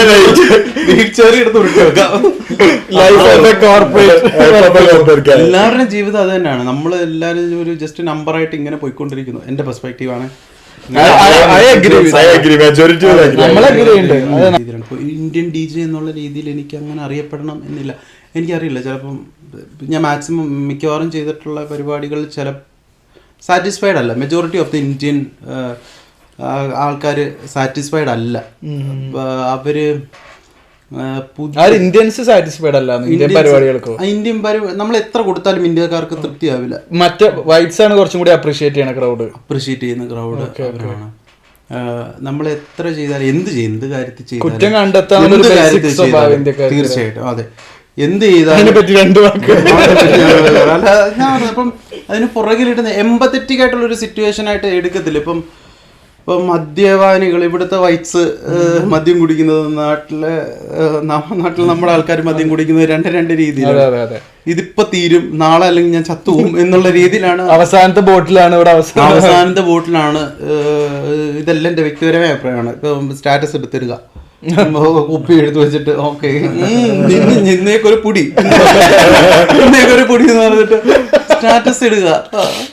മച്ചാമാരെ നിങ്ങളിത് കാണുന്നില്ലേ എന്ന് പറഞ്ഞിട്ടൊക്കെ ഓരോരുത്തർ സ്റ്റാറ്റസ് റീലൊക്കെ ഇടുമ്പോഴത്തേന് എനിക്കറിയില്ല. മദ്യപാനത്തിന്റെ കൾച്ചറിന് വ്യത്യാസം ഉണ്ടല്ലേ. അപ്പൊ ഇവര് ഇപ്പൊ ഇന്ത്യൻസ് ആവും കുറച്ചും കൂടി. ഇപ്പൊ നമ്മൾ പറഞ്ഞു ഓൾറെഡി വൈറ്റ്സ് വന്ന് പാട്ട് പ്ലേ ചെയ്യാനൊക്കെ പറയും. പക്ഷെ ഇന്ത്യൻസ് ഒരു അതോറിറ്റേറ്റീവ് രീതിയിൽ അല്ലേ ഇവര് പാട്ട് വെച്ചോളണം എവിടെയും പോയി കഴിഞ്ഞാൽ. അതെ അതെ അതെ അതെ അതെ ആ ഒരു സുപ്രീമസി കാണിക്കാൻ ശ്രമിക്കും. അതെ, അടിയൻ തമ്പുരാൻ അങ്ങനെ പെരുമാറുന്ന പലരും ഉണ്ട്. അങ്ങനെ പെരുമാറുന്ന പലരും. അതെ, ഞാനിപ്പോ ഇത്രയും ഇപ്പൊ ഞാൻ വെള്ളക്കാരന്റെ ഭാഷയിൽ സംസാരിക്കുകയാണ്, വെള്ളക്കാരന്റെ സംസ്കാരം എന്നുള്ള രീതിയിൽ അഡാപ്റ്റ് ചെയ്തിട്ട് സംസാരിക്കാൻ അല്ല. ഞാൻ ഉള്ളിൽ പച്ച മലയാളി. ഞാൻ മലയാളത്തെ സ്നേഹിക്കുന്ന അത്രയും ഇല്ല. എനിക്ക് അത്രത്തോളം മലയാളം ഇഷ്ടമാണ്. ഞാൻ ഇപ്പം MA മലയാളം എടുത്ത് അങ്ങനെ പോകണം, മലയാളത്തിൽ എന്തെങ്കിലും ആകണം. കാരണം വാദോരാതെ ഇങ്ങനെ സംസാരിക്കാൻ എനിക്ക് വളരെയധികം താല്പര്യം ഉള്ളൊരിതാണ്. അപ്പം എഴുതാൻ അങ്ങനെയൊക്കെ നല്ല രീതിയിൽ താല്പര്യമുള്ള ഒരാളാണ്. അപ്പം മലയാളത്തിൻ്റെ സംസ്കാരം അത് ഇതൊക്കെ എനിക്ക് നല്ല രീതിയിൽ തരാം. പക്ഷെ ഇവിടെ വന്നിട്ട് നമ്മൾ വളർന്നു വന്ന സാഹചര്യങ്ങൾ, നമ്മളുടെ ഒരു ചിന്താഗതി, ചില കാര്യങ്ങളോടുള്ള ഒരു അപ്രോച്ച് എന്നൊക്കെയുള്ള ചില നമ്മുടെ നാട്ടുകാരുടെ നമ്മുടെ നാട്ടുകാരുടെയും ഇവിടുത്തെ ആൾക്കാരുടെയും തമ്മിലുള്ള ഒരു അപ്രോച്ചുകളുണ്ടല്ലോ. ഇപ്പം ഫോർ എക്സാമ്പിൾ ഇപ്പോൾ നമ്മുടെ ഈ ഡ്രസ്സിങ് സെൻസ്, പിന്നെ മണം. ഇപ്പം ഞാൻ മാത്രമല്ല പറയുന്നത്, സോഷ്യൽ മീഡിയയിൽ ട്രെൻഡിങ് കാരണം മസാല മണം. മസാല മണം ഭയങ്കര ഇതാണ്. ഇപ്പോൾ നമ്മള് ശ്രദ്ധിക്കുന്നില്ല. നമുക്കതൊരു ഡോൺ കെയർ ആണ്. നമ്മള് അവര് ബാക്കിയുള്ളവർക്ക് ഒരു ഡിസ്കംഫർട്ട് ഉണ്ടാക്കും എന്നുള്ള ചിന്തിക്കുന്നില്ല. അപ്പം സ്പ്രേ പെർഫ്യൂം യൂസ് ചെയ്യാതെ പിന്നീട് ക്ലബിലെ കാര്യങ്ങൾ തന്നെ പറയുകയാണെങ്കിലും ഇപ്പം വൈറ്റ് ഗേൾസിനെ ആണെങ്കിലും വളരെയധികം ഭയങ്കരമായിട്ട് ഡ്രാഗ് ചെയ്തിട്ട് നീ എൻ്റെ കൂടെ റെസ്പെക്ട് ഇല്ലാത്ത രീതിയിൽ. പിന്നെ DJ പരിപാടിക്ക് എല്ലാം ആണെങ്കിലും ഇപ്പം നമ്മുടെ മാർക്കറ്റിലെ റേറ്റ് പറയും, മാർക്കറ്റിൽ നോർമലായിട്ടുള്ള റേറ്റ് പറയും. പിന്നീട് ഡിസ്കൗണ്ട് തരില്ല, ചോദിക്കുന്ന പൈസ തരില്ല. ഇതിപ്പം ചോദിക്കുന്ന പൈസ എന്തിനാണ് ഇത്രയും പൈസ? അപ്പം ഉറക്കമുളച്ച രാത്രികളെ പറ്റി ഞാൻ പറഞ്ഞു. പിന്നീട് നമ്മൾ അപ്ഡേറ്റഡ് ആയിട്ടിരിക്കണം, ആ ഒരു ക്രൗഡിനെ ഹാപ്പി ആക്കണം എന്നൊക്കെയുണ്ട്. പിന്നെ അവർ കയറി വന്നിട്ട് നമ്മുടെ നാട്ടിലുള്ള ഒരാളല്ല, എനിക്ക് വേറെ നാട്ടിലുള്ള പുള്ളിക്കാരൻ ഇങ്ങോട്ട് കയറി വന്നിട്ട് ചിലവരുണ്ട്, അതായത് നമ്മൾ ഇട്ടുകൊണ്ടിരിക്കുമ്പോഴത്തേനും ഈ പാട്ടിട്ട് ഇപ്പം ഈ പാട്ടിട്ട് എന്നുള്ള രീതിയിലൊക്കെ കയറി വന്നിട്ട് ഞാൻ പറയും ഇടാം ഡേയ് ഭീഷണിപ്പെടുത്തി എന്നുള്ള രീതിയിൽ. ഇപ്പം ഞാനൊരു ആർട്ടിസ്റ്റ് ആണെന്ന് പറയുമ്പോഴത്തേനും എനിക്കറിയില്ല. കാരണം ആർട്ടിസ്റ്റ് നമ്മൾ ഒന്നുമില്ലായ്മയിൽ നിന്നും മറ്റുള്ളവർക്ക് സന്തോഷിക്കാൻ വേണ്ടിയിട്ടുള്ള പല കാര്യങ്ങൾ ഉണ്ടാക്കുന്ന ഒരു വ്യക്തിയായിരുന്നു. അപ്പോൾ എന്റർടൈനർ ആണ്. അപ്പോൾ ആർട്ടിസ്റ്റിന് കൊടുക്കേണ്ട ബഹുമാനം കൊടുക്കുന്നില്ല സോനു ബ്രോ ഒക്കെ നേരത്തെ വന്നില്ലായിരുന്നു. അപ്പോൾ പുള്ളിക്കൊക്കെ അറിയാം. അപ്പം ഹ്യൂമിലിയേറ്റ് ചെയ്യുന്ന രീതി പുള്ളിക്കറിയാം. എന്തെങ്കിലും ചെയ്യുകയാണെങ്കിലും അല്ലെങ്കിൽ അപ്രിസിയേഷൻ കിട്ടുന്നില്ല എന്നൊക്കെയുള്ള പറയുകയാണെങ്കിൽ സോനു പുള്ളിക്കാരനറിയാം. അപ്പോൾ ആ രീതിയിൽ ബഡിങ് ആയിട്ടൊക്കെ ഇരിക്കുന്ന ആൾക്കാർക്ക് ഭയങ്കര ഒരു അതെ, നമ്മൾ കഷ്ടപ്പെട്ടിട്ടായിരിക്കും ചിലപ്പോൾ എന്തെങ്കിലും കാര്യങ്ങൾ ചെയ്യുന്നത്. ആൾക്കാർക്കിപ്പം പരിചിതമല്ലാത്ത അല്ലെങ്കിൽ അവരെ സന്തോഷിപ്പിക്കാൻ വേണ്ടിയിട്ട് ചില കാര്യങ്ങൾ ചെയ്യുന്നത് നമ്മൾ അതിനെ പുറകിൽ ഉറക്കൊളച്ചും ചിലപ്പം അങ്ങനെയൊക്കെ ചെയ്തിട്ടായിരിക്കും. അപ്പോൾ അതിനെ അപ്രിസിയേഷൻ ചെയ്യാത്ത രീതിയിലും റെസ്പെക്ട് ചെയ്യാത്ത രീതിയിലും പല കാര്യങ്ങളും നമ്മുടെ നാട്ടുകാർ ഇന്ത്യക്കാരിൽ നടക്കാറുണ്ട്. ഞാൻ അനുഭവിച്ചറിഞ്ഞ കാര്യങ്ങളാണിത്. അല്ല ഒരാൾ പറയല്ല, നമ്മളൊരിക്കലും നിന്ന് കുറ്റം പറയല്ലേ നമുക്ക് ഒരാള്. അതെ, എക്സ്പീരിയൻസ് ആണ് പറഞ്ഞത്. ഞാനും മലയാള സിനിമയും അത് നമ്മുടെ പച്ചപ്പോ കൂടുതൽ എക്സ്പീരിയൻസ് ഉണ്ടാവും. അതെ അതെ, അവര് ഒരു വൾണറബിൾ ആയിട്ടുള്ള ഒരു സ്റ്റേജിൽ കാണുകയാണ് അവരെ. ഇപ്പൊ അവര് അല്ലേ ഇന്റർവ്യൂ എടുക്കുമ്പോ എങ്ങനെയാ, അങ്ങനെ എന്ത് എക്സ്പീരിയൻസ് ഉണ്ടായിട്ടോ ഈ പബ്ലിക് ആയിട്ട് ഇന്റർവ്യൂ എടുക്കണം എന്ന് ഞാൻ ചിന്തിച്ചു തുടങ്ങി. ഇവിടുത്തെ ആൾക്കാർ ഫ്രണ്ട്ലി അല്ലേ? ഫ്രണ്ട്ലി എന്ന് പറഞ്ഞാൽ ഇപ്പം നമ്മൾ സോഷ്യൽ മീഡിയ കാണുന്ന കാര്യങ്ങൾ പലതും ശരിയല്ല. കാരണം ഞാനിപ്പോൾ 10-25 പേരെടുത്ത് ചോദിച്ചിട്ടായിരിക്കും ചിലപ്പോൾ ഒരു 10 വീഡിയോസ് കിട്ടുന്നത്. അതും ഞാൻ സെലിബ്രിറ്റി അല്ല, നമ്മൾ ആരുമല്ല. മൈക്കുമായിട്ടും ക്യാമറയായിട്ടും ലൈറ്റുമായിട്ടും നമ്മൾ സ്ട്രീറ്റിൽ ചെന്ന് നിൽക്കുന്നു. Can I do an interview with you? Can you? No. ചിലവർ ഗോ എവേ.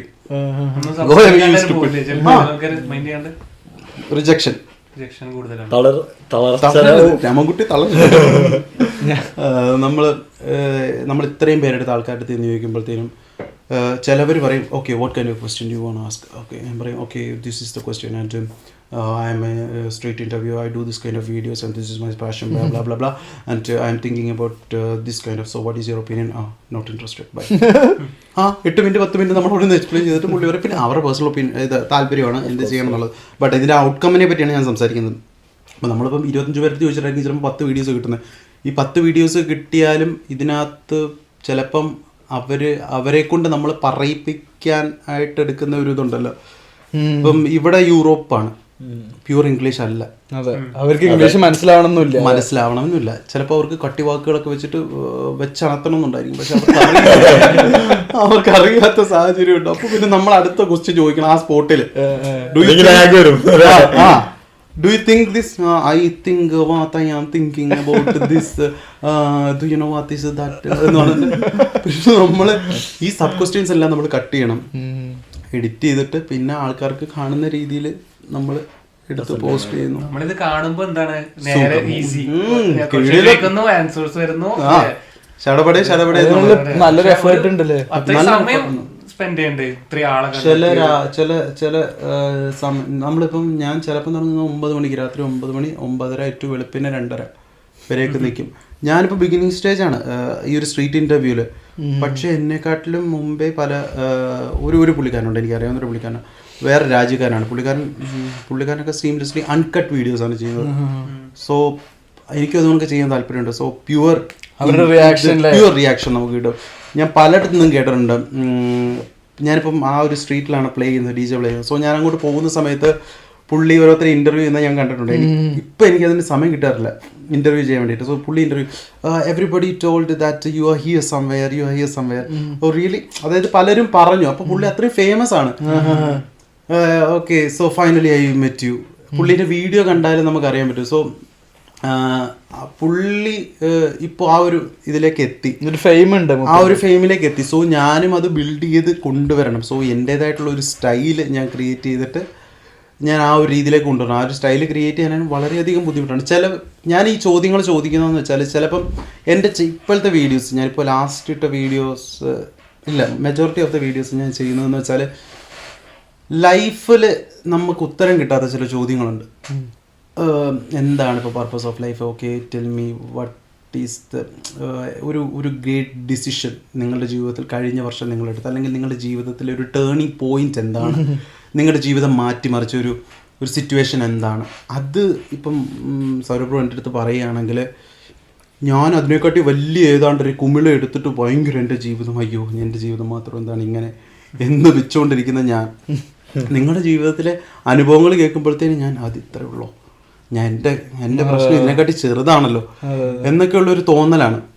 ഇപ്പോൾ അങ്ങനെയുള്ള ചോദ്യങ്ങളാണ് ചിലപ്പോൾ ഉത്തരം കിട്ടുന്നത്. ചിലപ്പോൾ ഞാൻ പർപ്പസ്ഫുള്ളി ഇതൊക്കെയാണ് ഞാൻ ചോദിക്കുന്നത്. ഇപ്പം ഇതായിട്ട് ചില സമയത്ത് ഞാൻ ചോദിക്കും what is you super power, എന്താണ് നിങ്ങളുടെ സൂപ്പർ പവർ. ഇങ്ങനെ സൂപ്പർ പവർ എന്ന് ചോദിക്കുമ്പോഴത്തേനും പുള്ളിക്കാരൻ്റെ ഉള്ളിൽ പുള്ളിക്കാരൻ എന്താകണം, അല്ലെങ്കിൽ ഇപ്പം എനിക്ക് അപ്രത്യക്ഷനാകണം. അപ്രത്യക്ഷനായിട്ട് എന്താണ് ചെയ്യാൻ പോകുന്നത്? മേ ബി ചിലപ്പോൾ എനിക്ക് അവിടെ കണ്ടന്റ് കിട്ടും, ചിലപ്പം ഡിഫറെൻ്റ് ആയിട്ടുള്ളൊരു ഐഡിയ കിട്ടും. ഇപ്പം ഞാൻ മുമ്പ് ചോദിച്ച ഒരു ചോദ്യം എന്ന് വെച്ചാൽ ആ $500,000 ഉണ്ട്, നിങ്ങൾ എന്ത് ചെയ്യും?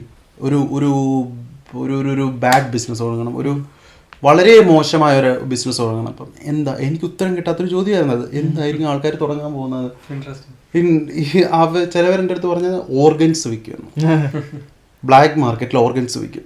$500 ഉണ്ടായിട്ടുണ്ട്. $500,000. അപ്പോൾ ഇപ്പം ചിലപ്പോൾ ഹോംലെസ്സുകാർ വാങ്ങിച്ചിട്ട്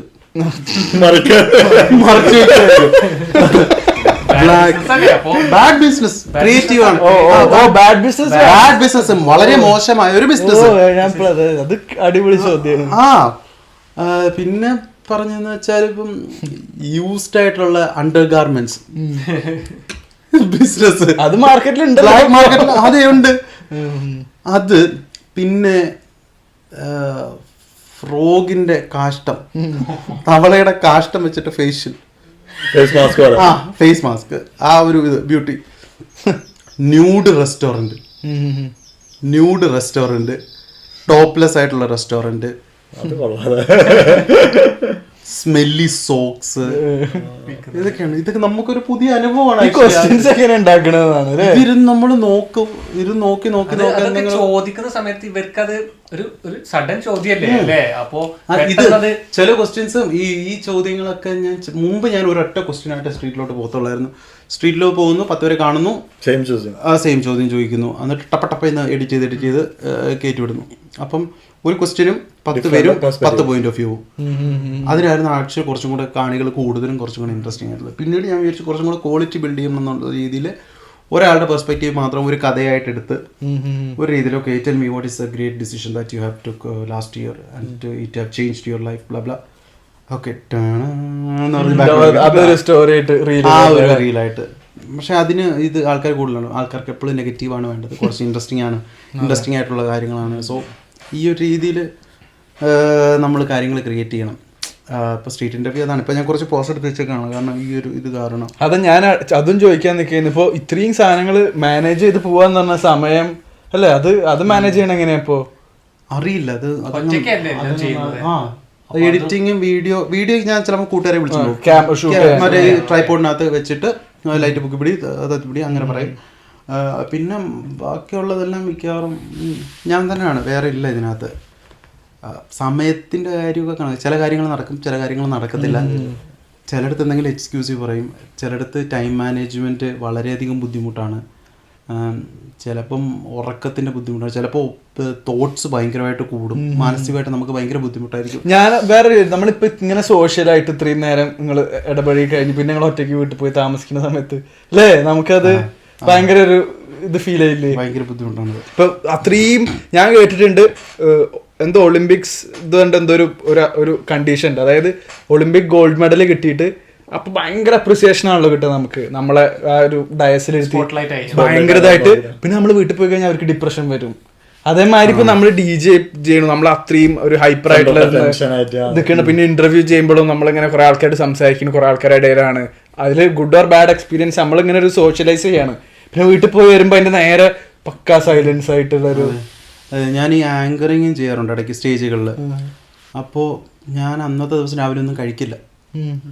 കഴിക്കാതെ ഞാൻ തളർന്നായിരിക്കും ഇരിക്കുന്നത്. പക്ഷേ ഞാൻ സ്റ്റേജിൽ കയറുമ്പോഴത്തേനും ആ മൈക്ക് കൈ കിട്ടുമ്പോഴത്തേനും നമുക്ക് എനർജി.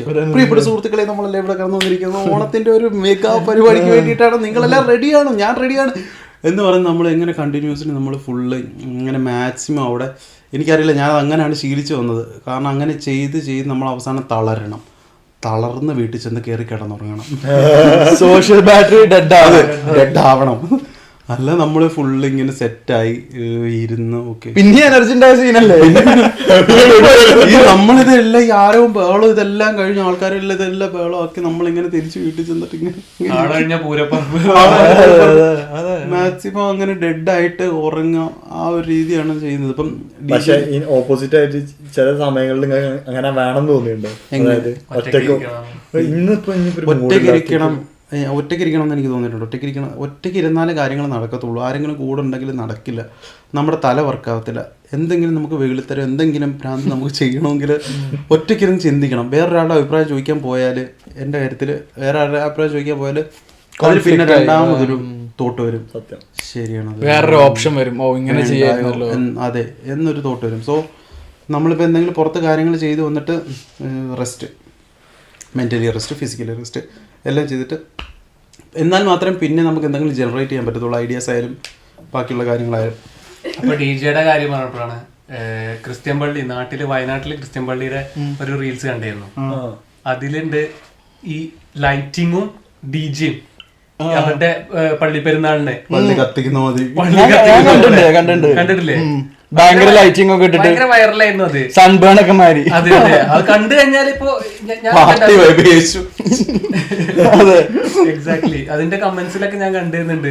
ഫോറിനേഴ്സ് ഒക്കെ അതിൽ കമന്റ്സ് ചെയ്തിട്ടുണ്ട്, എന്താണ് ഇങ്ങനത്തെ ഒരു ക്രിസ്ത്യൻ സെലിബ്രേഷനിൽ ഇങ്ങനെ ഉണ്ടോന്നൊക്കെ ചോദിച്ചിട്ട് കണ്ടിരുന്നു.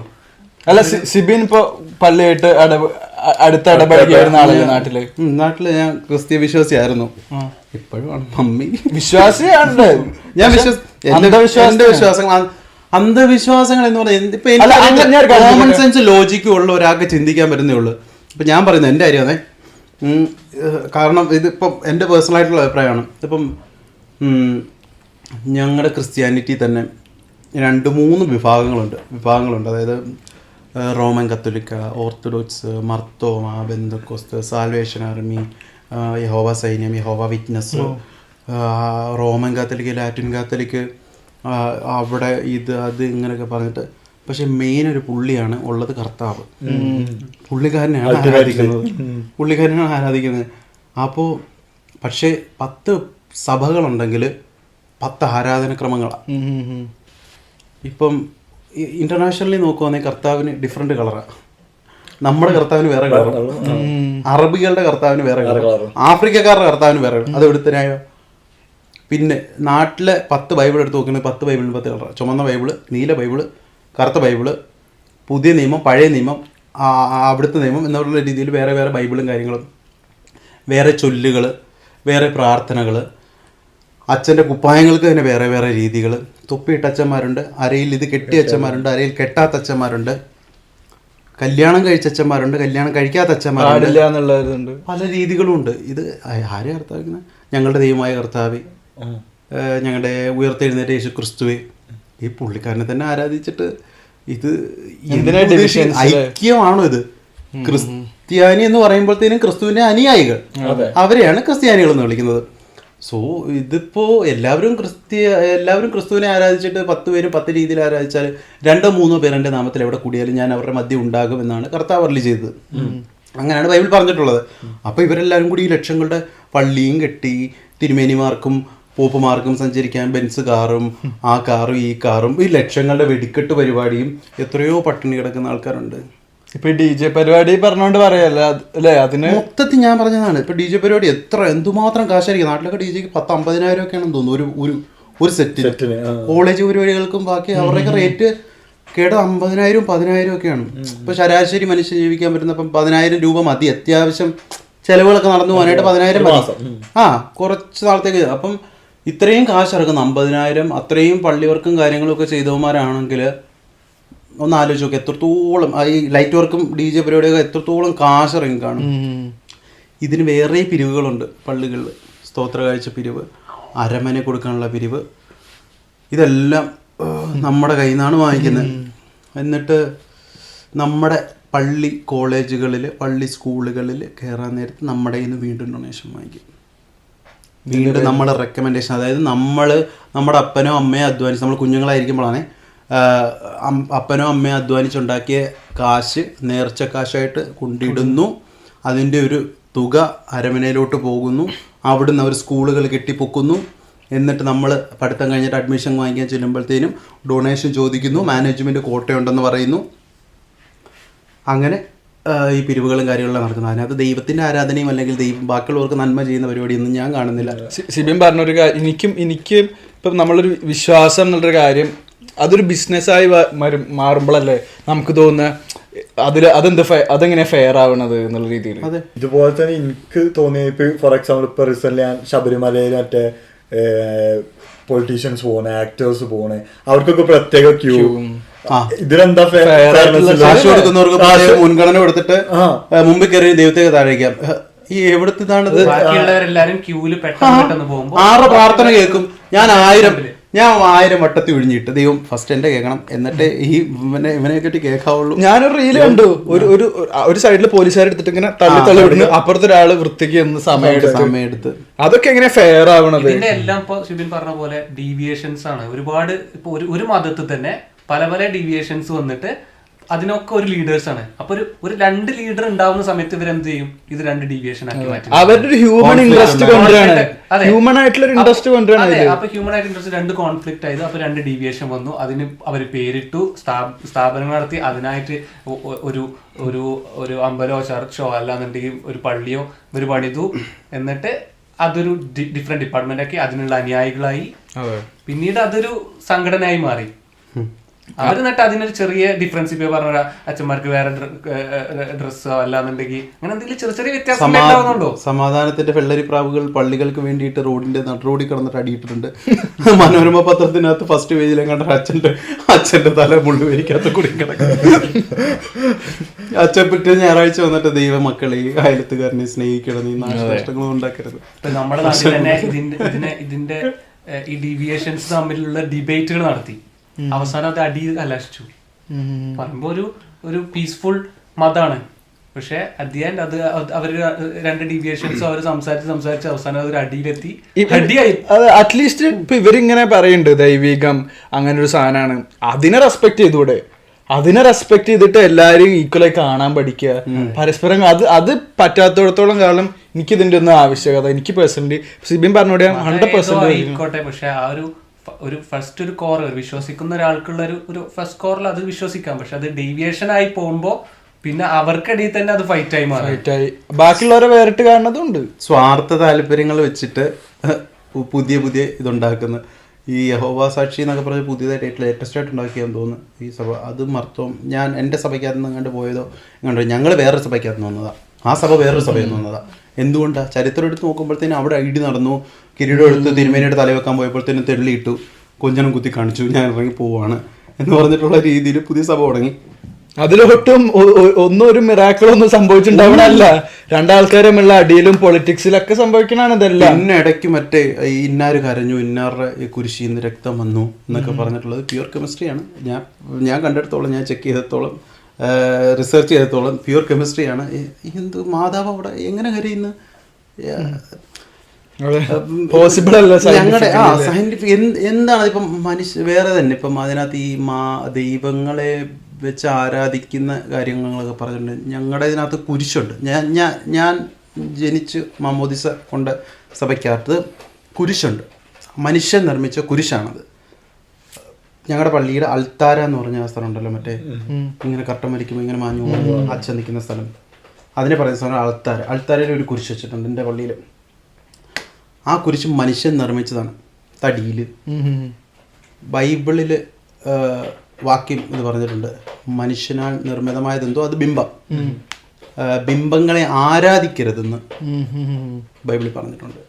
അപ്പോൾ ഈ വെച്ചേക്കുന്ന കുരിശോ ബിംബമല്ലേ. ഞങ്ങൾ ഈ ചിത്രങ്ങളും കാര്യങ്ങളൊന്നും ഞങ്ങളുടെ പള്ളി വെക്കത്തില്ല. ചില പള്ളികളിൽ നിങ്ങൾ പോയാൽ ഈ കുന്തം കൊണ്ട് പിടിച്ചിരിക്കുന്ന ഗീവർഗീൻസ് പുണ്യാളന്, മാതാവ്, മറ്റേ ഭണ്ഡാരപ്പെട്ടിയുടെ അപ്പുറത്തേക്കുന്ന യേശുക്രിസ്തു എന്നൊക്കെയുള്ള കുറച്ച് പേരുണ്ടല്ലോ. ഞങ്ങളുടെ പള്ളിയിൽ അങ്ങനെ ഒന്നും വെച്ചിട്ടില്ല. മനുഷ്യനാൽ നിർമ്മിതമായത് എന്തും ബിംബമെന്ന് വിളിക്കപ്പെടും. ഞങ്ങൾക്ക് അവിടെ കുരിശ് വെച്ചിട്ടുണ്ട്. അതും ഞാൻ ചോദിച്ചിട്ടുണ്ട്. ഇതെല്ലാം ഞാൻ ഞങ്ങളുടെ തിരുമേനി എന്നൊക്കെ പറയുന്ന മെയിൻ പുള്ളിക്കാരൊക്കെ ഉണ്ടല്ലോ, അവരോട് ചോദിച്ചിട്ടുണ്ട്. അപ്പോൾ പുള്ളിനെ ഇരിക്കാൻ പറഞ്ഞു, മോനെ ഇരിക്കുമോനെ. നെക്സ്റ്റ് ക്വസ്റ്റ്യൻ നല്ല ചോദ്യം. സുരാജ് പറഞ്ഞ സബർജല്ലി തീർന്നു ചോദ്യം ചോദിക്കുമ്പോൾ അതുപോലെ തന്നെ നമ്മുടെ നാട്ടിൽ കാണുന്നതാണ് ഈ ആൾദൈവങ്ങള്. India is so popular for that one. ഇടയ്ക്ക് ശിവന്റെ ഭാര്യ എന്ന് പറഞ്ഞിട്ടുള്ള പുള്ളിക്കാരി വന്നായിരുന്നു. ശിവന്റെ ഭാര്യ ഇടയ്ക്കിടയ്ക്ക് ഇങ്ങനെ ഫേസ്ബുക്കിൽ റീൽസിലൊക്കെ കാണാൻ പുതിയ ദൈവം അത് തെരഞ്ഞു പോയി പിടിക്കുന്ന ഒരു പുള്ളി ഉണ്ട് നമ്മളെ ചാനൽ ഉണ്ട്, യൂട്യൂബ് ചാനൽ പോലെ. ആ പുള്ളിക്കാരി വേറെ റീസെന്റ് ആയിട്ട് കാണുന്ന സമാധി. ഓ സമാധി. ആ റീസെന്റ് സമാധി. അച്ഛൻ ഷുഗറിന്റെയും പ്രഷറിന്റെയും ഗുളിക പിടിച്ച് തിന്നിട്ട് പോയി സമാധി. അതിനൊക്കെ അതൊക്കെ ഭയങ്കര അത് ശരിയാണെന്ന് വിശ്വസിക്കുന്ന ആൾക്കാരുണ്ട് ഭയങ്കരമായിട്ട്. അന്ധമായ വിശ്വാസം. ഇപ്പം ഞാൻ പേഴ്സണലി പറയുകയാണെങ്കിൽ ദൈവം ഈസ് സാഡിസ്റ്റ്. അങ്ങനെ ചിന്തിക്കാം. നമ്മളെ നരകിപ്പിച്ചിട്ട് എൻ്റെ ദൈവമേ എന്നെ രക്ഷിക്കണമേ എന്ന് പറയുന്നതാണ് പുള്ളിക്കാരൻ്റെ ഒരു ഹോബി. അങ്ങനെയാണോ ദൈവം വേണ്ടത്? എൻ്റെ അഭിപ്രായത്തിൽ അങ്ങനെ അല്ല. ഇപ്പോൾ ഒരു വയസ്സായ ഒരു കുഞ്ഞ്, ഒന്നും അറിയാത്ത ഒരു കുഞ്ഞിന് ക്യാൻസറിന് വരുത്തി അതിനെ നരകിപ്പിച്ച് ഇല്ലായ്മ ചെയ്ത് പണ്ടാരം അടക്കിയിട്ട് ദൈവത്തിനെ വിളിച്ചാൽ ഇതെല്ലാം മാറും എന്ന് പറയുന്നത് എവിടത്തിനായോ? ചില ആൾക്കാർ അപ്പൊ പറയും കാരണന്മാര് ചെയ്തത് മക്കൾ അനുഭവിക്കാന്നൊക്കെ വൃത്തികെട്ട ന്യായം പറയണവരുണ്ട്. അതൊക്കെ അതാ പറഞ്ഞ അതൊട്ടും ഫെയർ അല്ല. ഇത് എട്ടും പൊട്ടും തിരിയാത്ത പിള്ളേരുടെ മണ്ടയ്ക്ക് ദൈവത്തിന്റെ ശാപം എടുത്തു വെച്ചിട്ടാണോ ദൈവത്തിനെ വിളിച്ചാൽ ഇത് മാറും എന്ന് പറയും? എന്തോരം അപകടങ്ങളാണ് നടക്കുന്നത്, എന്തോരം യുദ്ധങ്ങളാണ് നടക്കുന്നത്, എന്തോരം ആക്സിഡന്റുകളാണ് നടക്കുന്നത്. ഇതെന്ത് ഫണ്ണ ദൈവത്തിന്? ക്രൂരത. എന്നിട്ട് പറയും പിന്നെ ആരാധിക്കണം, ദൈവത്തെ പറ്റൊന്നും മിണ്ടരുത്, ദൈവം കുന്നുകളെയും പിന്നെ ഇല്ലായ്മ ചെയ്ത് കളയുന്നു. അറിയത്തില്ല ഇത് എന്താണ്. നമ്മൾ തലമുറകളായിട്ട് നമ്മൾ വിശ്വസിച്ചുകൊണ്ട് വരുന്ന ചില കാര്യങ്ങളുണ്ടല്ലോ. അപ്പം പിന്നെ മെട്രിക്സ്. അതെ, എൻ്റെ മമ്മി കഴിഞ്ഞ പ്രാവശ്യം ഞാൻ നാട്ടിൽ പോയപ്പോൾ എൻ്റെ അടുത്ത് മമ്മി പറഞ്ഞു നമുക്ക് വേളാങ്കണ്ണി പള്ളി വരെ ഒന്ന് പോയിട്ട് വരാണ്. എൻ്റെ വീട് കൊല്ലത്താണ്. ഞാൻ ചോദിച്ചു നമുക്ക് വീട്ടിലിരുന്ന് പ്രാർത്ഥിച്ചാൽ ദൈവം കേൾക്കത്തില്ലേ? അല്ലെങ്കിൽ വേണ്ട, കൊല്ലത്ത് വേറൊരു വേളാങ്കണ്ണി മാതാവിൻ്റെ വേറൊരു ഡ്യൂപ്ലിക്കേറ്റ് വേറൊരു പള്ളിയുണ്ട്, നമുക്ക് അവിടെ പോയി പ്രാർത്ഥിച്ച പുള്ളിക്കാർ കേൾക്കത്തില്ലേ? ഇല്ലില്ല, അവിടെ പോകണം, വേളാങ്കണ്ണി പോകണം.